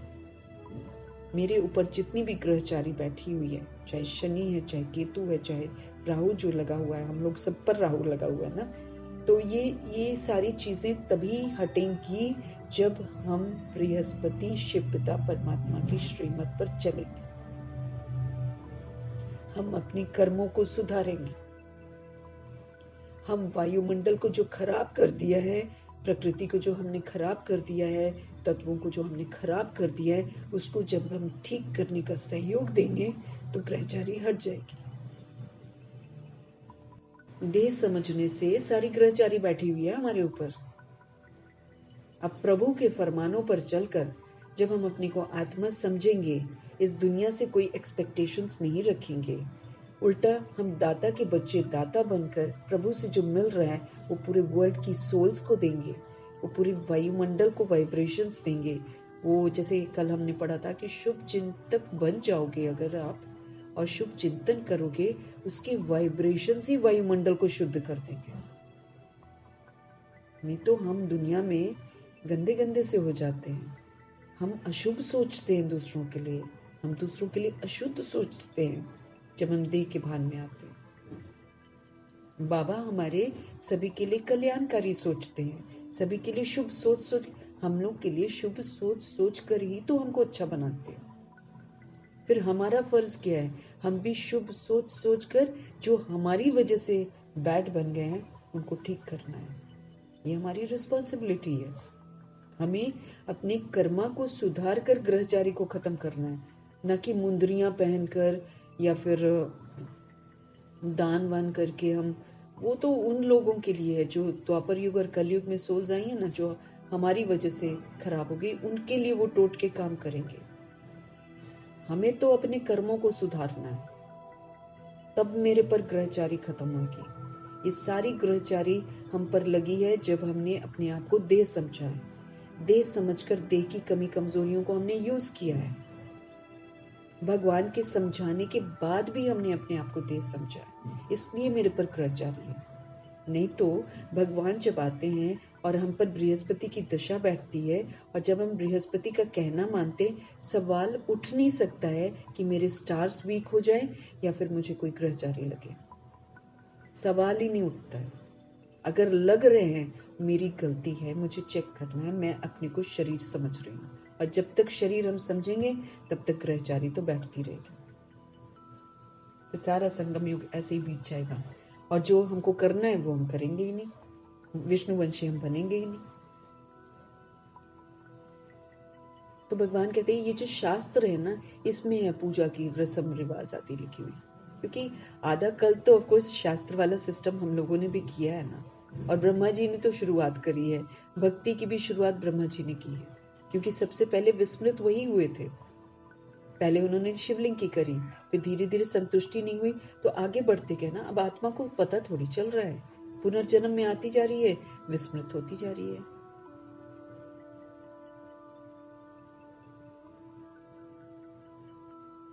तो बेहद का पाप, क्योंकि ये प्योर सोल है ना, ये एकदम प्योर बनी थी, इसलिए इनमें पावर थी। तो जितनी भी पावरफुल चीज अगर शास्त्रों में कहीं पर है, कोई इलाज है, कुछ है, तो वो ब्रह्मा जी की ही देन है। क्योंकि यही एक पावरफुल आत्मा है जो एंड जन्म तक भी अगर हम देखें तो इनकी दिव्यता जो थी वो कायम थी काफी हद तक। जो विशेषताएं हैं दिव्य गुणों की वो इनमें कायम थी। एज दादा लेखराज ऑल्सो ये बहुत अच्छी पर्सनालिटी वाले थे। तो जो सामग्री बनती है ना, शास्त्रों की सामग्री है ना, ये सारी की शुरुआत जो है ये तो ब्रह्मा जी की आत्मा ही करती है, क्योंकि शुरू ही ये करते हैं ना भक्ति। तो बेहद का बाप शिव बाबा बैठकर समझाते हैं, वो है ज्ञान का सागर। प्रभु जी हमारे ज्ञान के सागर हैं। वो मनुष्य सृष्टि के बीज रूप हैं। उनको वृक्षपति, उनको बृहस्पति कहते हैं। बृहस्पति की दशा ऊंच होती है। इसके बाद और किसी को देखना ही नहीं है ना। इसी ऊंची दशा के अंदर रहकर वृक्षपति का कहना मानना है। वृक्षपति तुमको समझा रहे हैं, तुम पूज्य देवी देवता थे, फिर तुम पुजारी बने हो। तो अभी पूजा थोड़ी करनी है, अभी फिर से भगवान की श्रीमत पर चलकर देवी देवता बनना है। आत्मा को समझा रहे हैं भगवान। जो देवताएं निर्विकारी थे, फिर वो कहाँ गए? पूछते हैं। जरूर पुनर्जन्म लेते लेते नीचे उतरेंगे ना, तो एक एक अक्षर नोट करना चाहिए, दिल पर या कागज पर। बाबा पूछ रहे हैं, दिल पर करेंगे या कागज पर? ये कौन समझाते हैं? अब कागज पर तो हम लोगों ने बहुत कुछ लिखा है, वो भी छपता है, लेकिन टाइम लगता है। यहाँ पर दिल पर छाप देना है। से बाबा ने तो लिख लिख कर आत्मा आत्मा आत्मा हर जगह उन्होंने लिख लिख, क्योंकि हम लोग गृहस्थ में आ गए ना, तो गृहस्थ वालों को इस विधि से मेहनत तो करनी पड़ती है। जो कुमार कुमारी इस आखिरी जन्म में रह गए और जो मना बैड थॉट्स के शिकार नहीं रहे, उनको थोड़ा सा फिर भी इजी हो जाता है। जैसे मम्मा के लिए थोड़ा सा इजी हो गया, तो मम्मा ने लिख कर नहीं किया, मम्मा ने रियलाइजेशन से उसको फीड कर लिया। वो उस समय कुमारी थी, ये जीवन उनका कुमारी वाला था, तो उनको थोड़ा डिफरेंट थे। मैंने बाबा ये दिखाते हैं कि दोनों विधि से हो सकता है। आप लिख कर अभ्यास करो, आप उस तरीके से अभ्यास करो जैसे मम्मा जी ने किया। तो फिर दिल पर, माँ ने तो दिल पर ही सारा कुछ एक्सेप्ट कर लिया ना। लक्ष्मी है तो लक्ष्मी हूँ बस। फिर लक्ष्मी कैसी होती है उसका ध्यान रखा। सरस्वती कैसी होती है? वो तो सरस्वती तो वही है ना, ज्ञान को बड़े ध्यान से पढ़ा तो बाबा ने उनको सरस्वती का टाइटल दिया। फिर माँ वाली क्वालिटीज थी तो उनको जगदम्बा का टाइटल मिला। वो तो फिर सभी के लिए मम्मा बन गई ना। वो तो ब्रह्मा बाबा भी उनको मम्मा ही बोलते थे, तो वो सभी के लिए बन गई क्योंकि माँ वाली क्वालिटीज उनमें थी। बाबा कहे कि जो देवताएं निर्विकारी थे, फिर वो कहाँ गए? तो जरूर पुनर्जन्म लेते लेते नीचे उतरेंगे ना, तो एक एक अक्षर नोट करना चाहिए, दिल पर या कागज पर। कौन समझाते हैं? शिव बाबा। वही तो स्वर्ग रचते हैं। शिव बाबा ही बच्चों को स्वर्ग का वर्षा देते हैं। बाप बेकर और कोई दे नहीं सकता। लौकिक बाप तो है देहधारी, जो शरीर का बाप है वो देहधारी है, और वो तो हम हर जन्म में बदलते हैं, है ना। 63 जन्म देहभान में अगर हमने जन्म लिया है तो 63 जन्म देहधारी वाला बाप मिला है। हम भी बने होंगे किसी के, कभी बाप बने होंगे, कभी माँ बने होंगे। पुनर्जन्म में तो हम भी आए हैं ना, तो कभी हम बने होंगे। शरीर का बाप तो है देहधारी। तुम अपने को आत्मा समझ पारलौकिक बाप को याद करते हो बाबा, तो बाबा रिस्पॉन्स करते हैं, हे बच्चों। स्पष्ट कर रहे हैं भगवान कि शरीर का बाप देहधारी है, वो तो देह दिखाई देती है। अब क्या है कि देह जो बनती है वो या तो फिर रिजेम्बलेंस होती है ना, वही रिजेम्बलेंस को देखकर लोग समझ बैठते हैं कि ये मेरा बच्चा है। यही तो माया है, यही सबसे बड़ी माया है। दिखाई दे रहा शरीर जो है उसी के जैसा दूसरा शरीर तैयार होता है, तो वो जो शरीर है उसको देखकर बोलते हैं ये माँ जैसा है, ये बाप जैसा है, और इंसान समझ बैठता है ये मेरा बच्चा है। और ये भी देखता है कि शरीर मर भी जाता है, जो दिख रहा है माँ बाप जैसा वो मर जाता है, लेकिन वो जब मरता है तो उसके अंदर से कुछ निकलता है, उसके बारे में किसी को नहीं मालूम। वो फिर उसी मरे हुए शरीर को देखकर रोता रहता है। वो तो विनाशी है, वो तो एक इंस्ट्रूमेंट है, वो तो एक ड्रामा की ड्रेस मिली है। तो तुम अपने को आत्मा समझ पारलौकिक बाप को याद करते हो और कहते हो बाबा, तो फिर बाबा भी फिर रिस्पॉन्स करते हैं, हे बच्चों। तो बेहद का बाप हो गया ना। बच्चों, तुम सूर्यवंशी देवी देवता पूज्य थे, बार बार याद दिला रहे हैं। अब ये जो सोल याद रखेगी वो फिर दैवी गुण धारण करेगी जरूर। कह रहे हैं बाबा, तुम सूर्यवंशी देवी देवता पूज्य थे, फिर तुम पुजारी बने। ये रावण का राज्य है। हर वर्ष रावण को जलाते हैं, फिर भी वो मरता नहीं। क्यों? क्योंकि वो हमारे अंदर बैठा है, वो हमारी बुद्धि में बैठा हुआ है, इसीलिए वो मरता नहीं। उसके पुतले बनाकर जलाते हैं और फिर ये भी समझते हैं कि ऐसा वाला रावण था।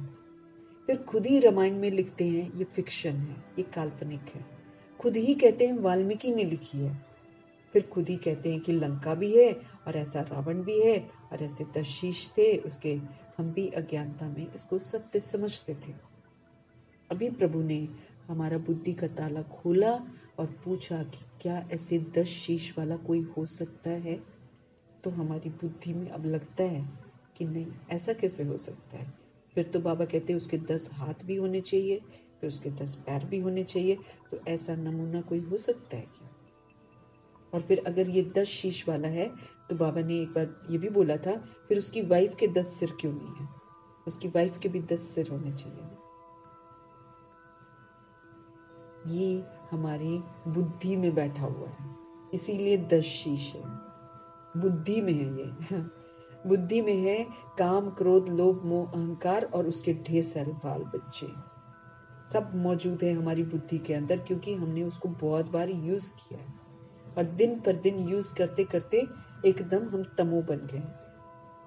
हम हैं आत्मा भाई भाई, हम हैं एक परमात्मा के बच्चे, हम एक ही घर से आए हैं, लेकिन देह के भान में हम एक दूसरे को लूटते हैं, हम एक दूसरे का बुरा चाहते हैं, हम एक दूसरे के शरीरों को मारते हैं, हम अपने को हिंदू, मुस्लिम, सिख, ईसाई समझकर अलग अलग करते हैं। कैसा न खेल खेलते हैं सृष्टि पर आकर। ये रावण का राज्य है। रावण को जलाते हैं, फिर भी मरता नहीं है। 12 मास के बाद फिर रावण को जलाएंगे, फिर वायुमंडल को दूषित करेंगे, क्योंकि धुआं होता है, कितना नॉइज पोल्यूशन होता है, स्मोक पोल्यूशन होता है, कितना वेस्टेज ऑफ मनी है, बहुत पैसा खर्च करते हैं, फिर भी वो मरता नहीं और हमारे अंदर बढ़ता चला जाता, और देह अभिमान बढ़ता चला जाता है, चरम सीमा पर पहुंच जाता है, फिर अति हो जाती है, फिर उसका अंत होता है। तो 12 मास के बाद फिर रावण को जलाएंगे, गोया सिद्ध कर दिखलाते हैं कि हम रावण संप्रदाय के हैं। बाबा कहते ऐसा जब करते हैं ना तो खुद ही सिद्ध करते हैं कि हम रावण संप्रदाय के हैं। कोई भी राम है जो रावण के पुतले को जलाता है? सभी तो रावण है। सब में काम है, सब में क्रोध है, सब में लोभ है, सब में मोह है, सब में अहंकार है, ईर्ष्या है, द्वेष है, सभी में है। सभी तो रावण संप्रदाय है। फिर रावण की एफिजी जलाकर क्या होता है? कुछ भी नहीं होता है। तो सिद्ध कर दिखलाते हैं कि हम सब रावण संप्रदाय के हैं। रावण का मतलब 5 विकार का राज्य बिल्कुल कायम है और बढ़ता जाता है, और विकार बढ़ते जाते हैं। विकार की चरम सीमा जो काम विकार की है, क्रोध की है, लोभ की है, मोह की, अहंकार, बढ़ती ही चली जा रही है। किसी की भी जिंदगी को दांव पर लगा देते हैं। विकार के बिना रह नहीं पाते हैं। क्रोध भी एक्सट्रीम में आता है। लोभ, ओ ये मिल जाए, वो मिल जाए, हम ये भी बना ले, हम वो भी बना ले। हमें क्या दिया हुआ है? 3 पैर पृथ्वी की जगह होती है एक इंसान के लिए, है ना? तो एक लिमिटेड जगह बनाई है अपने लिए, तो वो है ना आपकी। लेकिन वो भी चाहिए, फिर उसके बाद जगह जगह प्रॉपर्टीज चाहिए, वहां भी बना ले, वहां भी बना ले। क्या है ये? लोभ ही तो है। ऐसी अटैचमेंट है, मेरा बच्चा, मेरा बच्चा, मेरे बच्चे को ये मिल जाए, मेरे बच्चे को मैं ये खिला दूं, मेरा बच्चा, मेरी संपत्ति, मेरा घर, मेरी गाड़ी, इतना मेरापन, इतना मोह, इतनी अटैचमेंट हमारे अंदर आ गई है। फिर ऐसे अहंकार भी आ गया है, मैं ये हूं, मैं वो हूं। थोड़ा सा कोई कुछ हमको कहता है तो हमारे अभिमान को ठेस पहुंचती है, हम अपमानित अनुभव करते हैं, फिर हम चिढ़कर बात करते हैं। ये सारी खामियां हमारे अंदर आ गई हैं। तो रावण इस दुनिया में कायम है। सतयुग में सभी श्रेष्ठाचारी थे। फिर बाबा याद दिलाते कि सब श्रेष्ठ थे। अभी कलयुग पुरानी भ्रष्टाचारी दुनिया, हम सब भ्रष्ट बन जाते हैं। ये चक्र फिरता रहता है। अभी तुम प्रजापिता ब्रह्मा वंशी संगम युग पर बैठे। अभी संगम है, प्रभु से मेरा मिलन हो रहा है, प्रभु से मेरे को समझ मिल रही है। तुम्हारी बुद्धि में है कि हम सब ब्राह्मण हैं। अभी शूद्र कुल के हम नहीं हैं। शूद्र कुल अपने को शरीर समझता है। शूद्र कुल देह का अभिमान करता है। शूद्र कुल दिन रात देह को ही देखता है। शूद्र कुल देह के लिए ही जीता है, देह को खिलाता है, देह को पिलाता है और देह की बातें करता है, देह का श्रृंगार करता है, देह को सजाता संवारता, परफ्यूम से खुशबूदार बनाता है, सड़ी हुई देह को दूसरों को दिखाकर आकर्षित करता है। ये कुकर्म हम करते हैं शूद्र वर्ण में। सबको अपनी देह में फंसाते हैं, कपड़े पहनते, कुछ भी करते दूसरों को दिखाने के लिए। ये क्या है? दूसरों को अपनी देह में फंसा रहे। इसकी तो बड़ी कड़ी सजा मिलेगी। हम भगवान के बच्चे, भगवान का बनकर अगर हम दूसरे को अपनी देह के प्रति आकर्षित करने के लिए कपड़े पहनते हैं तो हम तो बहुत बड़े गुनाहगार हैं। हमें कपड़ा पहनना अपने आप को ढकने के लिए, सिंपल रहने के लिए, कोई न देखे इस कदर मुझे कपड़े पहनने, कोई देखे ही ना इस कदर हमको ढक कर रखना है अपने आप को। इतना हमको, क्योंकि देह समझ रहे हैं ना, तो दूसरे को देह देखने के लिए उकसा रहे हैं। आत्मा समझेंगे तो लोग मुझे आत्मा समझेंगे, मैं खुद को देह समझूंगी तो लोग मेरी देह को ही देखेंगे। बहुत खतरा, हमारे लिए बहुत बड़ा खतरा होने वाला है आगे चलकर। क्योंकि बाबा बोलते हैं आप तो ऐसे प्रकाश स्वरूप बन जाओ कि आपको किसी की देह की जगह लाइट दिखाई दे। यही सुरक्षा कवच है। और वो कब होगा? जब हम अपने को निरंतर आत्मा समझेंगे, तभी तो वो वाली मेरी स्थिति होगी। तभी तो बाबा बोलते हैं जो तुम अपने बारे में सोचते हो ना, वही दूसरा तुम्हारे बारे में सोचता है। ये भी बाबा ने सीक्रेट बताया है कि जो तुम्हारी सोच अपने लिए होती है ना, वही सामने वाला तुम्हारे बारे में सोचता है। तो अगर मैं देह सोचूंगी, वो मेरे को देह के रूप में ही देखेगा। अगर मैं अपने आप को कमजोर समझूंगी, वो मुझे कमजोर ही समझेगा। अगर मैं अपने आप को सतयुगी देव आत्मा समझूंगी, तो वो भी उसी दृष्टि से मुझे देखेगा। बड़ा मना, हमारी सोच पर सारा कुछ निर्भर करता है।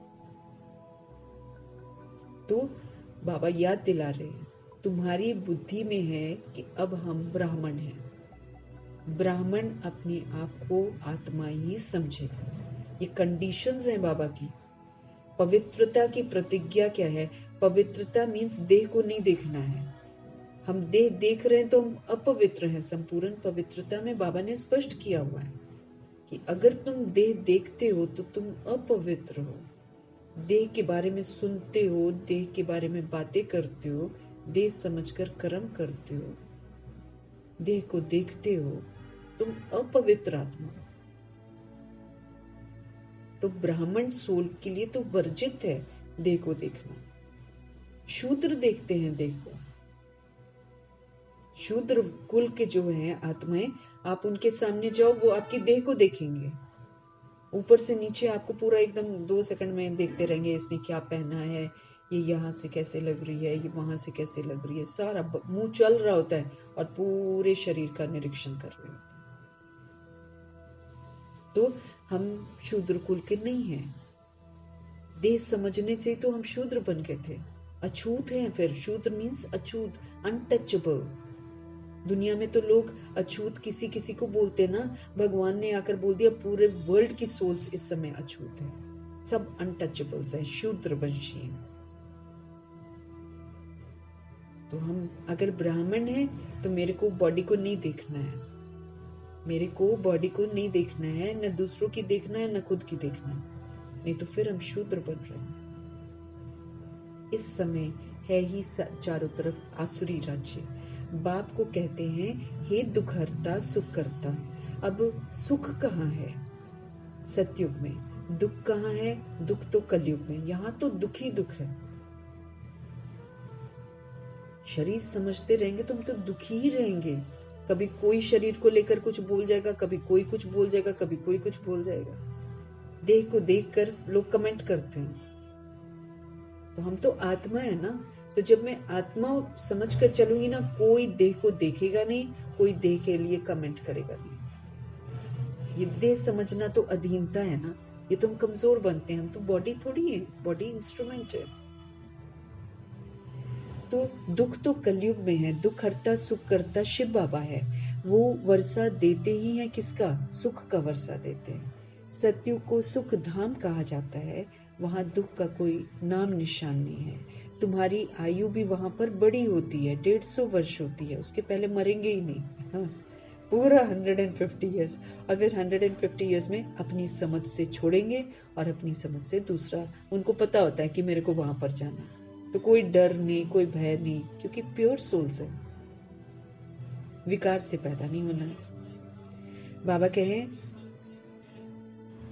तुम्हारी आयु जो है वो बड़ी होती है, रोने की वहां कोई जरूरत ही नहीं है। समय से पहले कोई शरीर छोड़ता ही नहीं है। समय पर पुरानी खाल छोड़ दूसरी ले लेते हैं। समझते हैं अब शरीर बूढ़ा हुआ है, जबकि यहाँ की तरीके से बूढ़ा नहीं होता है।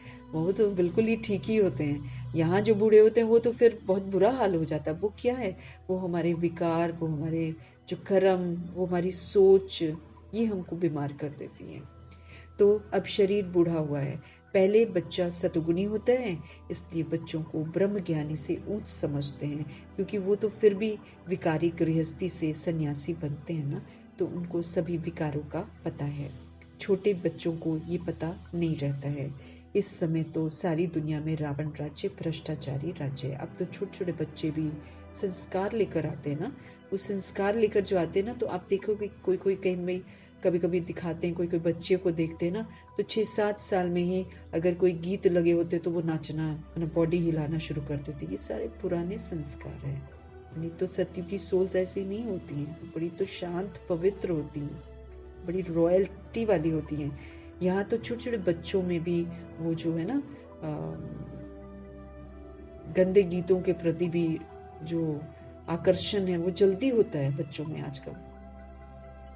तो इस समय सारी दुनिया में रावण राज्य है, भ्रष्टाचारी राज्य है। श्रेष्ठाचारी देवी देवताओं का राज्य सतयुग में था, अभी नहीं है। फिर हिस्ट्री रिपीट होगी। श्रेष्ठाचारी कौन बनावे? यहाँ तो एक भी श्रेष्ठाचारी नहीं है। तो कोई है ही नहीं, तो कौन बनाएगा? गुरु संत महात्मा जितने भी लोग बनकर बैठे हुए हैं, 108 श्री श्री सदगुरु बनकर बैठे हुए हैं, तो खुद क्या श्रेष्ठ बना रहे हैं? सबको अपने पीछे लगा रखा है, भगवान से सबको विस्मृत कर रखा है। सब उन्हीं को सतगुरु समझते हैं, उन्हीं के पैर छूते हैं, भगवान से तो टोटल विस्मृत। तो जो सोल भगवान से विस्मृत करती है वो श्रेष्ठाचारी कहाँ से हो सकती है? लेकिन यहाँ पर बाबा कहते इस समय रावण राज्य में कोई भी श्रेष्ठाचारी नहीं है जो किसी को श्रेष्ठ बनाए। सब अपने पीछे लगाते हैं, सब उन्हीं के पीछे पड़े रहते हैं। इसमें बड़ी बुद्धि चाहिए। ये है पारस बुद्धि बनने का युग। ये कौन सा युग है? सूर्यवंशी बनने का युग है। ये विष्णुवंशी बनने का युग है। ये पारस बुद्धि बनने का युग है। याद दिला रहे हैं भगवान की इस समय प्रमाण क्या करना चाहिए हमें। ये पारस बुद्धि बनने का युग है। ये बाप से पूरा वर्षा लेने का युग है। ये सतुगुणी बनने का युग है। ये सतयुगी देव आत्मा बनने का युग है। याद रखना है। तो फिर मेरी रिस्पॉन्सिबिलिटीज मुझे याद रहेगी, तो फिर हम वैसे करेंगे। बाप आकर पत्थर बुद्धि से हमको पारस बुद्धि बनाते, नहीं तो हम पत्थर बुद्धि थे। हम देख सकते हैं हम पहले क्या करते थे, एकदम पत्थर बुद्धि थे। अभी भगवान हमको पारस बना रहे, प्योर बना रहे हैं, तो हमको गलतियां दिखाई दे रही हैं कि हम क्या क्या करते थे। हम देख सकते हैं ना, आपको याद है ना इस जन्म में हमने क्या किया। पिछले जन्म याद नहीं किया, वरना वो याद नहीं है। इस जन्म का तो याद है। इस जन्म के आधार से हम समझ सकते हैं कि पिछले जन्मों में हमने क्या नहीं किया होगा। तो इसमें बड़ी बुद्धि चाहिए। और ये है पारस बुद्धि बनने का युग। बाप आकर इस समय पत्थर बुद्धि से हमको पारस बुद्धि बना रहे हैं। कहा जाता है संग तारे कुसंग बोरे। एक प्रभु का ही संग हमको तारेगा, बाकी सारे कुसंग है। सब कुसंग है, सब मिसगाइड कर रहे हैं, सब प्रभु से दूर कर रहे हैं, सभी पैसा कमा रहे हैं। सब भी मिसगाइड कर रहे हैं दूसरी सोच को, चाहे वो रिद्धि सिद्धि वाले हों, चाहे वो तांत्रिक विद्या हो, चाहे वो एस्ट्रोलॉजर्स हो, चाहे वो कोई भी हो। आजकल बहुत भपका है ना इन चीजों का। ये सारा कुसंग है। ये हमको परमात्मा से दूर करता है। ये हमको देह के लिए जीना सिखाता है। देह के बारे सोच, देह के बारे सोच, ये हमको वो सिखाता है। एक प्रभु ही है जो हमको सत्य बताते हैं, सत्य से जोड़ते हैं और आत्मा को निखरने की युक्ति बताते हैं। तो सत्य का संग सिर्फ प्रभु का है, वो हमें सच्चाई से परिचित करा रहे हैं। बाप कहते हैं, मैं संपूर्ण निर्विकारी बनाकर चाहता हूँ। सभी सोल्स को, हम आत्माओं को वो विकारों से मुक्त करते हैं। फिर संपूर्ण विकारी कौन बनाते हैं? कहते हैं हम क्या जाने। अरे निर्विकारी कौन बनाते हैं? जरूर बाप ही तो बनाएंगे ना। तो फिर विकारी कौन बनाते हैं? ये किसको पता नहीं है। बाप बैठकर समझाते हैं, मनुष्य तो कुछ भी नहीं जानते हैं। रावण राज्य है ना, कोई का बाप मर जाता है, पूछो कहाँ गया, तो कह देंगे स्वर्गवासी हो गया। अच्छा, तो इसका मतलब नर्क में था ना। बाबा कहते इसका मतलब हम सब नर्क में है ना। फिर तो तुम भी तो फिर नर्कवासी ठहरे ना। कितना सहज है समझाने की बातें। अपने को कोई भी नर्कवासी समझते नहीं। जब उनको बोलेंगे कि आप नर्क में हो ना, इसका मतलब आप नर्कवासी हो ना, फिर मानेंगे नहीं। और जब जो मर जाता है उसके लिए बोलते हैं कि स्वर्गवासी हो गया। मतलब बुद्धि को ताले लगे हुए हैं, समझ नहीं आता।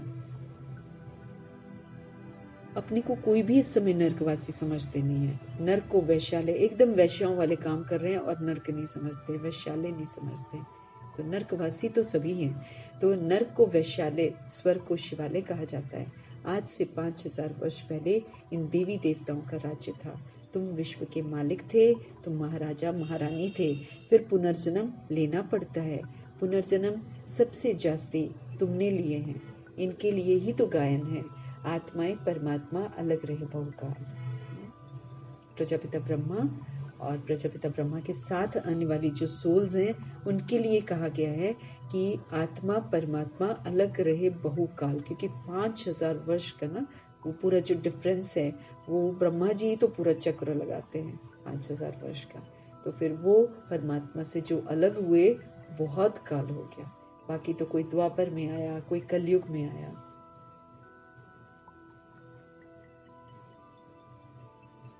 तो आत्माएं परमात्मा अलग रहे बहुकाल। तुमको याद है, तुम पहले पहले आदि सनातन देवी देवता धर्म वाले ही आए, फिर 84 जन्म लेकर दोनों सब पतित बने हो। अब फिर हमको पावन बनना है। पुकारते भी है ना, पतित पावन आओ। तो सर्टिफिकेट देते हैं कि एक ही सतगुरु सुप्रीम आकर पावन बनाते हैं। खुद कहते हैं, इसमें बैठकर मैं तुमको पावन बनाता हूँ। बाकी ये जो 84 लाख योनियों की दंत कथाएं लिख रखी हैं, ऐसा कुछ नहीं होता। वो तो ये बोलते हैं मनुष्य जो है वो 84 लाख योनियां क्रॉस करके एक बार बनता है मनुष्य। फिर उनसे पूछना चाहिए ना कि जब 84 लाख योनियां, कीड़ा मकोड़ा ये सब बनकर एक मनुष्य जन्म है, तो परफेक्ट होना चाहिए ना। फिर लूले लंगड़े टेढ़े बांके क्यों हैं? आज दुनिया में कोई अंधा है, कोई बहरा है, कोई, और अगर आंखें भी हैं तो भी अंधे हैं, और बहरे हैं तब भी, सब कुछ कान है सब कुछ, तब भी अंधे बहरे हैं। सच्चाई सुनती नहीं, झूठ ही सुनता है। दिखाई देता नहीं है क्या गलत है क्या सही है। फिर अंधों की भी शादी, लंगड़ों की भी शादी, बहरों की भी शादी, सब मना जो इस तरीके से अपाहिज है उन सब की भी शादी। उन सबको भी विकारों में ले जाता है। अरे भाई वो अंधा है, वो देख नहीं पाता है, तो कम से कम उसको तो बख्श देना चाहिए ना। लेकिन नहीं, तमो प्रधान समय आ गया है ना, इसीलिए अगर किसी के हाथ पैर भी नहीं होते ना, तो भी उनको शादी कर देते हैं ऐसे भी दिखाते रहते हैं ना। तो पॉपुलेशन इनकी भी बढ़ती जा रही है, ब्लाइंड की पॉपुलेशन बहुत बढ़ती जा रही है, क्योंकि वो समझते हैं कि इनकी शादी कर दो, फिर गवर्नमेंट से सहूलियत ही सहूलियत है। तो वो खुश है अंधे होकर भी, अंधे रहकर वो खुश है। वो ज्यादा अच्छा मोबाइल वगैरह यूज करते हैं, ज्यादा दिमाग है और छूट मिलती है हर जगह नौकरी की, है ना। तो ये टोटल जो है तमो प्रधान समय चल रहा है। इसमें बाबा कहते हैं, बोल देते हैं कि 84 लाख योनियां लेकर ये जन्म हुआ। तो 84 लाख योनियां लेकर अगर जन्म हुआ है, इतनी सजाएं खाई हैं और फिर जाकर मनुष्य बने हैं, तो फिर मनुष्य तो परफेक्ट होना चाहिए। फिर अंधा लूला लंगड़ा कैसे बन रहा है? और आजकल बच्चे कितने बीमारियों वाले पैदा हो रहे हैं। किसी का बंदर जैसा मुंह है, किसी के बंदर जैसे मुंह भी है, कहाँ कहाँ बाल आए हुए हैं, उसको फिर देवता समझ रहे हैं। तो 84 लाख योनियां इतना भुगत करके, 84 लाख योनियों में बहुत भुगतान होता है, ऐसा कथाएं लिखी हुई हैं। तो इतना भुगतान करके ऐसे वाले मनुष्य बनेंगे, लेकिन समझ नहीं है ना। 84 जन्म है बाबा बताते हैं। फिर आकर हेमकुंड साहिब में चले जाओ तो 84 पौड़ियां हैं, 84 स्टेयर्स हैं, जिसमें वो लोग बोलते हैं, और सामने वो सरोवर है, उसमें बोलेंगे कि आप नहाओ और पहली पौड़ी पर बैठो, जप साहिब करो। हाँ, जपजी साहिब करो, है ना, परमात्मा को याद करना है, वो उनका पाठ है। फिर जाकर फिर नहाओ, फिर दूसरी पौड़ी पे बैठो, फिर नहाओ, फिर तीसरी। कहते हैं जो इस विधि से 84 पौड़ियों में करेगा वो स्वर्ग में जाएगा। वो कोई कर नहीं पाता। वहाँ का जल बहुत ठंडा होता है, पहाड़ियों में वो हेमकुंड साहिब बना हुआ है। ऐसे ऐसे कहानियां बहुत सारी बना कर रखते हैं। और फिर वो 84 पौड़ियां हैं वहां पर। 84 पौड़ियां एक्यूरेट मना है ना, कि 84 जन्म होते, 84 लाख योनियां नहीं होती। वो खाली ये है कि हाँ, अगर कीड़े मकोड़े तरह तरह के, आजकल तो बहुत अजीबोगरीब कीड़े बन रहे हैं, अगर हम ये सारे मिला दें तब जाकर 84 लाख वो सारी होंगे, जो जीव जंतु वगैरह है ना, वो सारे मिलाकर हो जाएंगे। बाकी ऐसा नहीं है कि एक इंसान जो है वो 84 लाख योनियों में, तब तो कोई कहानी नहीं बनती। क्या बनेगा ड्रामा? 84 जन्म में तो बाबा कहते हैं ये बुरा हाल हो गया। तो 84 जन्म है। इन लक्ष्मी नारायण की प्रजा सतयुग में थी, अब नहीं है, कहाँ गई? उनको भी 84 जन्म लेना पड़े। जो प्रजा होएगी ना, जो 9 लाख आएंगे, वो भी 84 जन्म लेने वाली सोल्स होंगी। जो पहले नंबर में आते हैं वही पूरे 84 जन्म लेते हैं। तो फिर पहले वो जाने चाहिए ना। तो देवी देवताओं की वर्ल्ड की हिस्ट्री रिपीट होती है। सूर्यवंशी चंद्रवंशी राज्य मस्ट रिपीट। अब फिर से वो दोहराया जाएगा। बाप तुमको लायक बना रहे हैं। तुम कहते हो हम आए हैं इस पाठशाला व यूनिवर्सिटी में, जहां हम नर से नारायण बनते हैं। हमारा एम ऑब्जेक्ट नर से नारायण बनने का है। जो अच्छी रीति पुरुषार्थ करेंगे वही पास होंगे। जो अच्छी रीति पुरुषार्थ करेंगे, बाबा कहते वही पास होंगे। जो पुरुषार्थ नहीं करेंगे तो फिर प्रजा में कोई बहुत साहूकार बनते हैं, कोई कम बनते हैं। ये राजधानी बन रही है। तुम जानते हो हम श्रीमत पर श्रेष्ठ बन रहे हैं। श्री श्री शिव बाबा की मत पर श्री लक्ष्मी, श्री नारायण व देवी देवता बनते हैं। बाकी जितने भी दुनिया में श्री श्री बनकर बैठे, क्या उनका बनकर कोई लक्ष्मी नारायण बनता है? नहीं। श्री श्री का हकदार सिर्फ शिव पिता परमात्मा है। और वो जो पढ़ाकर बनाते हैं और जो पढ़कर लोग बनते हैं, वो फिर श्री के टाइटल के हकदार बनते हैं। आजकल तो दुनिया में सबको श्री श्री कहते थे, श्रीमती, श्रीमान, है ना। शादी के कार्ड होते हैं, उसमें लिख देते हैं श्रीमती, श्रीमान, है।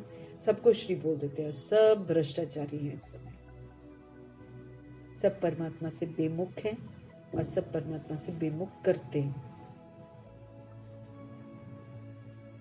तो श्री श्री शिव बाबा की मत पर श्री लक्ष्मी नारायण व देवी देवता बनते हैं। श्री माना श्रेष्ठ है। अब किसको श्री नहीं कह सकते? हम नहीं कहेंगे किसी को भी श्री, है ना। परंतु यहाँ तो जो आएगा सबको श्री कह देंगे। श्री फलाना, श्री फलाना। सच में ऐसे बोलते हैं। सारे भ्रष्ट हैं, सारे काम विकार में जाते हैं, पाप करते हैं, छल कपट करते हैं, लोभ है, मोह है, फिर उनको श्री का टाइटल दे देते हैं। अब श्रेष्ठ तो सिवाय देवी देवताओं के कोई बन नहीं सकता है। भारत श्रेष्ठ ते श्रेष्ठ था। रावण राज्य में भारत की महिमा ही सारी खलास कर दी है। भारत की महिमा भी बहुत है तो निंदा भी बहुत है। भारत बिल्कुल धनवान था, अब बिल्कुल कंगाल बना है।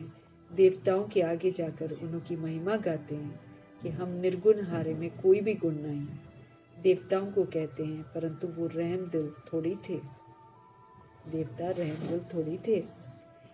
रहम दिल तो एक को ही कहा जाता है। शिव पिता परमात्मा रहम दिल है, जो मनुष्य से देवता बनाते हैं, रहम करते हैं। हम आत्माओं की शूद्र अवस्था को देखकर हम आत्माओं को अडॉप्ट करके ब्राह्मण बनाते हैं, ब्राह्मण बनाकर फिर हमको शिक्षित करते हैं, शिक्षित करके फिर हमको देवता बनाते हैं। अभी वो तुम्हारा बाप भी है, शिव बाबा ही हमारे फादर हैं, शिव बाबा ही हम आत्माओं के टीचर हैं, शिव बाबा ही हम आत्माओं के सतगुरु हैं। गारंटी करते हैं शिव बाबा, मेरे को याद करने से तुम्हारे जन्म जन्मांतर के पाप भस्म होंगे और मैं फिर तुम्हें साथ ले जाऊंगा। बार बार हम आत्माओं को बोल रहे हैं, वापसी जाने का समय जो है समीप आता जा रहा है, इसलिए बाबा हमको बोल रहे हैं कि गारंटी करता हूँ मैं, मेरे को याद करने से तुम्हारे सारे जन्म जन्मांतर जो तुमने अज्ञानता में पाप कर्म कर रखे हैं वो सारे भस्म हो जाएंगे और फिर मैं तुम्हें साथ लेकर जाऊंगा। फिर तुमको नई दुनिया में जाना है। ये 5000 वर्ष का चक्र है। नई दुनिया थी सो फिर स्वरूप बनेगी। दुनिया पतित होगी, फिर बाप आकर उसको पावन बनाएंगे। बाप कहते हैं पतित रावण बनाते हैं, पावन मैं बनाता हूँ। बाकी ये तो जैसे गुड़ियों की पूजा करते रहते हैं, उनको ये पता ही नहीं है रावण को 10 शीश क्यों देते हैं, विष्णु को भी 4 भुजा देते हैं, परंतु कोई ऐसा मनुष्य थोड़े ही कभी होता है कि 4 भुजा वाला 10 सिर वाला कोई होता है क्या? अगर 4 भुजा वाला मनुष्य होता तो उससे जो बच्चा पैदा होता तो वो भी ऐसा ही होना चाहिए ना, 4 भुजा वाला। यहाँ तो सबको 2 भुजा है, कुछ भी जानते नहीं है। विष्णु तो एक कंबाइंड सिंबल है ना, वहां का जो राज सिंहासन होगा उस पर विष्णु का चित्र बना रहता है, तो वो थोड़ी ऐसा थोड़ी कोई होता है, वो तो सूचक है कि विश्व महाराजन और विश्व महारानी, वो विष्णु उसका प्रतीक है। बाबा कहे अगर 4 भुजा वाला मनुष्य होता तो उससे जो बच्चा पैदा होता वो भी ऐसा होना चाहिए ना। यहाँ तो सबको 2 भुजा है, कुछ भी जानते नहीं है, भक्ति मार्ग के शास्त्र कंठ कर लेते हैं, उन्हों के भी कितने फॉलोअर्स बन जाते। कमाल है। ये तो बाप ज्ञान की अथॉरिटी है, कोई मनुष्य ज्ञान की अथॉरिटी तो हो ही नहीं सकता। किसी के पास कोई ज्ञान नहीं है सिवाय हमारे शिव पिता परमात्मा के पास। तो इन्हीं से मेरे को सब कुछ सुनना है। तो बाप हमारे शिव बाबा ज्ञान की अथॉरिटी हैं, कोई मनुष्य ज्ञान की अथॉरिटी हो न सके। ज्ञान का सागर तुम मुझे कहते हो, ऑलमाइटी अथॉरिटी, ये बाप की महिमा है। तुम बाप को याद करते हो तो फिर बाप से ताकत लेते हो। अभी हम एकदम कमजोर हो गए हैं, हम कमजोर हो गए हैं, हम लोगों पर निर्भर करते हैं। मना लोग मेरे को अच्छा बोलते हैं तो फिर हम लोग अच्छा फील करते हैं, लोग हमको बैड बोलते हैं हम दुखी परेशान होते हैं। कितने ना हम लोगों के हाथ की कठपुतली बन गए। यहाँ बाबा हमको फिर से रॉयल बनाता, भाई तुम मेरे बच्चे हो, तुम परम धाम निवासी हो, तुम क्यों भीख मांगते हो इधर उधर, क्यों तुम दूसरों को देखते हो, क्यों करते हो पर चिंतन प्रदर्शन। ये प्रभु आकर हमको बताते हैं। तो ऑलमाइटी अथॉरिटी, पावर हाउस परमपिता परमात्मा है। इस समय हम आत्मा रूपी बैटरियों को चार्ज कर रहे हैं, उनकी महिमा है सब कुछ। तो तुम बाप को याद करते हो तो फिर बाप से क्या मिलती है, क्या लेते हो? ताकत लेते हो, जिससे फिर तुम विश्व का मालिक बन जाते हो। यहाँ हम टोटल अधीन है, कर्म इंद्रियां हमें नचाती हैं और हम बेबस हैं, और हम बोलते हैं हम चाहते नहीं है लेकिन हम कर देते हैं। इतने हम बेबस हो जाते हैं कि कर्म इंद्रियां हमें चलाती है, मन बुद्धि हमें चलाता है। तो बाबा को याद करके बाबा से ताकत लेते हैं, फिर उससे हम विश्व का मालिक बन जाते हैं। तुम समझते हो हमारे में बहुत ताकत थी, हम सभी निर्विकारी थे, सारे विश्व पर अकेले राज्य करते थे। तो ऑलमाइटी कहेंगे ना, ये लक्ष्मी नारायण सारे विश्व के मालिक थे। ये माइट उन्हों को कहाँ से मिली? बाप से ही मिली ना। ऊंच ते ऊंच भगवान है ना, कितना सहज समझाते हैं। ये 84 का चक्र को समझना तो सहज है ना, जिससे ही तो तुमको बादशाही मिलती है। पतित को विश्व की बादशाही मिल नहीं सकती। अगर हम पतित हैं और पतित रह जाते हैं फिर तो हमको नहीं मिलेगी। पतित तो उन्हों के आगे झुकते हैं, समझते हैं कि हम सब भगत हैं। पावन के आगे जाकर माथा टेकते, वो भी पावन का जड़ चित्र होता है, उसके आगे जाकर माथा टेकते हैं। भक्ति मार्ग भी आधा कल्प चलती है। अभी तुमको भगवान मिले हैं। भगवान वाच, मैं तुमको राजयोग सिखलाता हूँ, मैं तुमको भक्ति का फल देने के लिए आया हूँ। गाते भी हैं, भगवान किसी न किसी रूप में आ जाएगा या आ जाएंगे। बाप कहते हैं, मैं कोई बैलगाड़ी आदि में थोड़ी आऊंगा, वो तो किसी न किसी रूप में। कोई बोलता है हनुमान के रूप में आएंगे, कोई कृष्ण के रूप में इंतजार कर रहा है, कोई राम के रूप में इंतजार कर रहा है, सब की अपनी में। कोई जीसस के रूप में इंतजार कर रहा है, सब बटे पड़े। बाप कहते हैं, मैं कोई बैलगाड़ी आदि में थोड़ी आऊंगा। जो ऊंच ते ऊंच कभी था, फिर 84 जन्म जिसने पूरे किए, उनमें आता हूँ। वो एक्सपीरियंस्ड अनुभवी आत्मा है, उनमें आता हूँ, उनको करेक्ट करता हूँ। उत्तम पुरुष होते हैं ना सतयुग में, कलयुग में तो कनिष्ठ बन जाते हैं, तमो प्रधान बन जाते हैं। अभी तुम तमो प्रधान से सतो प्रधान बनते, बाप आकर तमो प्रधान से सतो प्रधान बनाते हैं। ये खेल है जो चलता है। इसको अगर समझेंगे नहीं तो फिर स्वर्ग में कभी आएंगे ही नहीं। भगवान कह रहे हैं, कलयुग में सभी कनिष्ठ हैं, सभी तमो प्रधान हैं, गिर के हैं। अभी तुम तमो प्रधान से सतो प्रधान बनते हो। बाप आकर तमो प्रधान से सतो प्रधान हम आत्माओं को बनाते हैं। ये खेल है, इसको अगर हम समझेंगे नहीं तो फिर तो स्वर्ग में कभी आएंगे भी नहीं, क्योंकि फिर पुरुषार्थ करेंगे नहीं, क्वालिफाई करेंगे नहीं, तो फिर कैसे बनेंगे, कैसे आएंगे। अच्छा, मीठे मीठे सिकिलदे बच्चों प्रति माता पिता बाप दादा का याद प्यार और गुड मॉर्निंग। रूहानी बाप की रूहानी बच्चों को नमस्ते। हम रूहानी बच्चों की भी हमारे रूहानी बाप को प्यार भरी, स्नेह भरी, मोहब्बत भरी, रिगार्ड भरी दिल से नमस्ते और तहे दिल से उनके हर अनमोल महावाक्य के लिए धन्यवाद। और उनका इतना हम आत्माओं का ख्याल रखने के लिए जो धन्यवाद हम दे सकते हैं वो है कि जो वो कहें वो हम करें। इन्हीं दुआओं के साथ धारणा के लिए मुख्य सार, एक बाप के संग से हमें खुद को पारस बुद्धि बनाना है, एकदम प्योर, संपूर्ण निर्विकारी हमको बनना है। कुसंग से हमको सदा दूर रहना है। ये जो देह भान, देह अभिमान है, ये बैड कंपनी है, ये कुसंग है, मुझे इससे दूर रहना।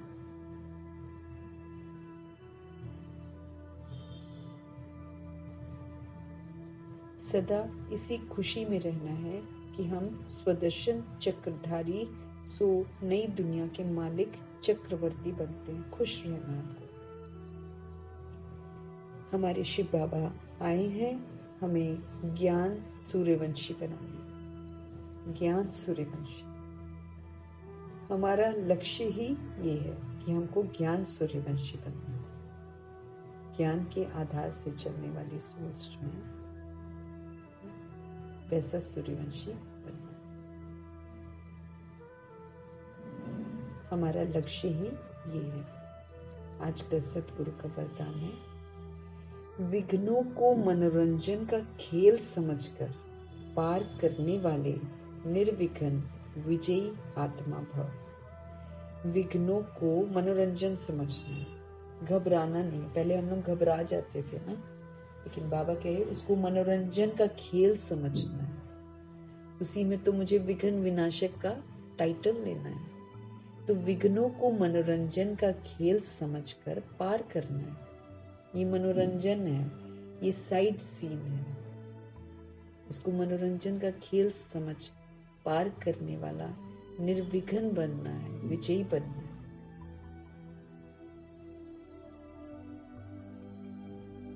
विघ्न आना, बाबा कहे ये अच्छी बात है, लेकिन विघ्न हार न खिलाए। इसमें हारना नहीं है, इसका आना अच्छा साइन है, क्योंकि तभी तो हम निर्विघ्न बनने का मेडल देंगे। तभी तो हम विजयी बनने का, अब बिना विघ्न के हम पास हो जाएंगे क्या? नहीं ना। विजयी रतन बनना है, विजयी रतन का हमको मेडल लेना है, तो फिर हमको, हमारे लिए विघ्न आना तो बहुत अच्छी बात है। बाबा कह रहे हैं लेकिन विघ्न तुमको हार नहीं खिलाने चाहिए। विघ्न हमको मजबूत बनाने के लिए आते हैं, अचल अडोल बनाने के लिए आते हैं, स्थिर बनाने के लिए आते हैं। इसलिए विघ्नों से घबराने के बजाय उन्हें मनोरंजन का खेल समझ पार करना है।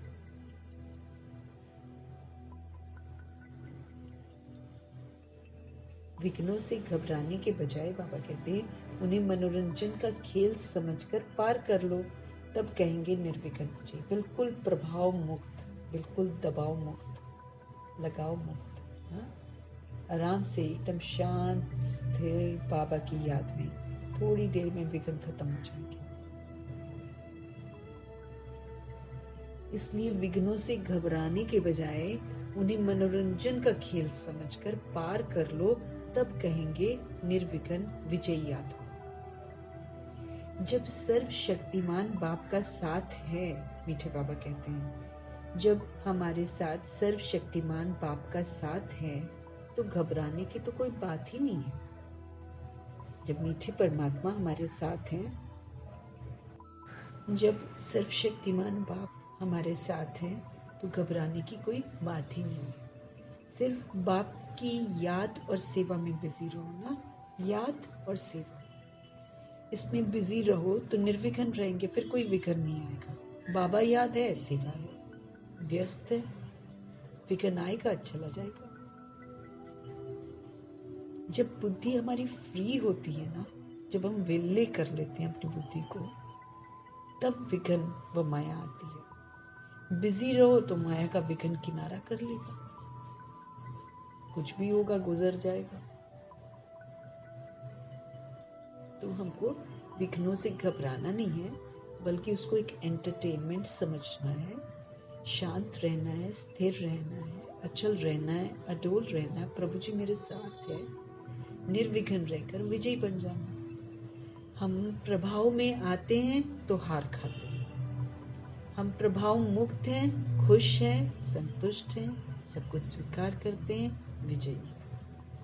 ये प्रभु की पढ़ाई में हमको ऐसे पास होना, क्योंकि जो करा है वो सामने आ रहा है। अब प्रकृति चाहे परिस्थिति चाहे विघ्न हम आत्माओं के सामने किस भी रूप में आए, हमको शांत स्थिर रहना है, हलचल में नहीं आना। क्यों क्या कैसे तो बिल्कुल नहीं करना, क्योंकि हमको मालूम है कि क्यों है। सब कुछ मालूम चल गया कि आज सृष्टि की हालत ऐसी क्यों है, हम आत्माओं की अवस्था के कारण। हम जिम्मेवार हैं। तो जब रीजन पता चल गया तो क्यों क्या क्वेश्चन थोड़ी करेंगे हम, है ना? फिर हम शांत स्थिर रहेंगे, उसको मनोरंजन समझकर पार करेंगे। प्रभु जी हमारे साथ हैं, ये अटूट विश्वास रहना चाहिए। भगवान की याद और उनकी सेवा। सर्वशक्तिवान बाप, अगर मैं शक्तिशाली नहीं हूं, अभी कमजोर हूं, मेरा साथी तो सर्वशक्तिवान है ना, फिर नहीं घबराना। स्लोगन है, सुख के खाते को जमा करने के लिए मर्यादा पूर्वक दिल से सबको सुख दो। मर्यादा पूर्वक याद रखना, नहीं तो कोई क्या कहेगा, अच्छा वो कह रहे हैं कि ऐसे कर लो वैसे कर लो, श्रीमत के विपरीत कुछ कर लो, और हम कहें कि भाई अगर हम नहीं करेंगे तो इनको दुख होगा। ये फिर ना समझिए, मर्यादाओं में रहना है, रूहानी सुख देना है, जो प्रभु से मिलता है ना सुख, वो वाला देना। अगर हम सुख का खाता जमा करना चाहते हैं, क्योंकि जमा करना है सभी सोल्स को, परमात्मा का परिचय देकर, परमात्मा से जोड़कर सबको सुख देना। परमात्मा से जोड़ना मतलब, सत्य से जोड़ना मतलब सुख देना। दुख की स्थिति में भी अचल अडोल रहकर दूसरे को समर्थ बनाना मतलब सुख देना। तो सुख के खाते को जमा करने के लिए मर्यादा पूर्वक दिल से हमें सभी को सुख देना है, ईश्वरीय मर्यादाओं के अंदर रहना है और दिल से सभी को सुख देना है। शुभ चिंतन का, है ना, शुभ चिंतक बनकर शुभ भावना, शुभ कामना, अच्छा अच्छा सोचना सबके लिए, वैसा वाला सुख देना है।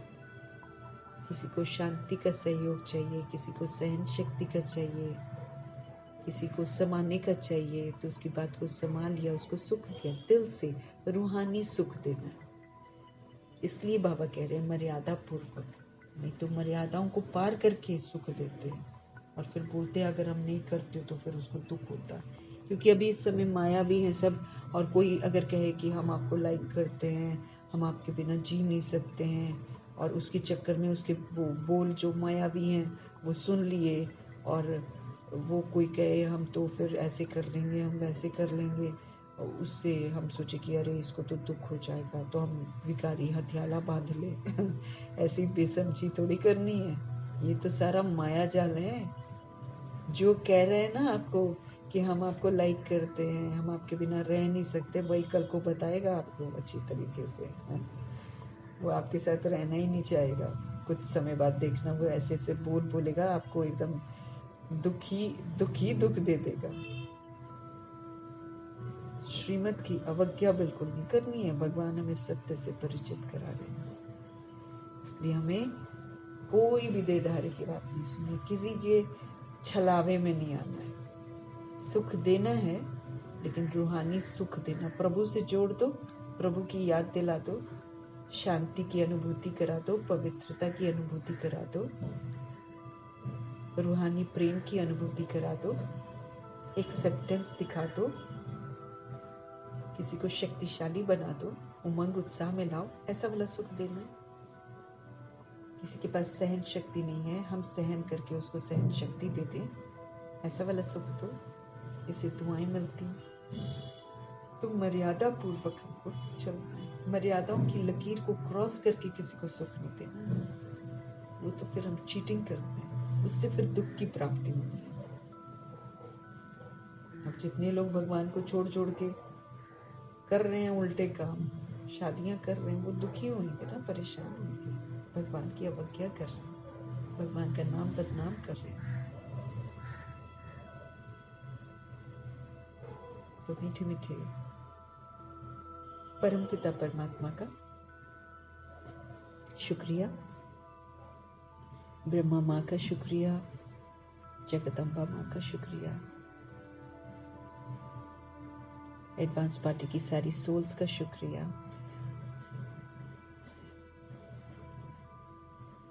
अष्ट रत्नों का शुक्रिया, नवग्रहों का शुक्रिया, 5 तत्वों का शुक्रिया,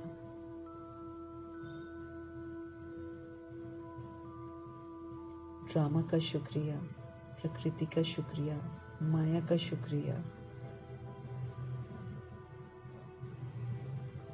यमदूत का शुक्रिया, करोड़ों की आबादी का शुक्रिया, साधनों का शुक्रिया, साधन बनाने वालों का शुक्रिया, साथ में रहने वाली सोल्स का शुक्रिया, जो हम आत्माओं को बहुत सहयोग देते हैं, जिनकी सहयोग का हम भरपाई नहीं कर सकते हैं, उनको रिटर्न नहीं दे सकते हैं, ऐसी सोल्स का बहुत धन्यवाद।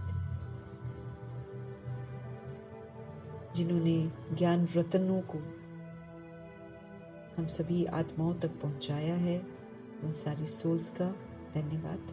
प्रभु जी का तो ऑफ कोर्स धन्यवाद ही धन्यवाद है, भगवान के अविनाशी खजानों का धन्यवाद, शरीर रूपी इंस्ट्रूमेंट का धन्यवाद,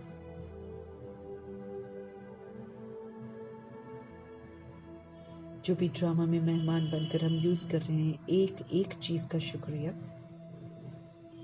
अब तक भी जब तक हम यूज कर रहे हैं, जब से मैं तब से का शुक्रिया।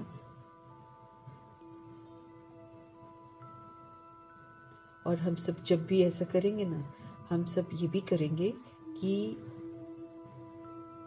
उन तमाम आत्माओं की तरफ से भी, जैसे जो द्वापर युग और कलयुग में सोल्स यूज कर रही हैं ना इस धर्म को, उनकी तरफ से भी धन्यवाद, क्योंकि वो नहीं कर पाएंगे ना, उनको नहीं मालूम है, हमको तो समझ मिल रही है तब हम कर रहे हैं, उनको तो नहीं मिल रही है।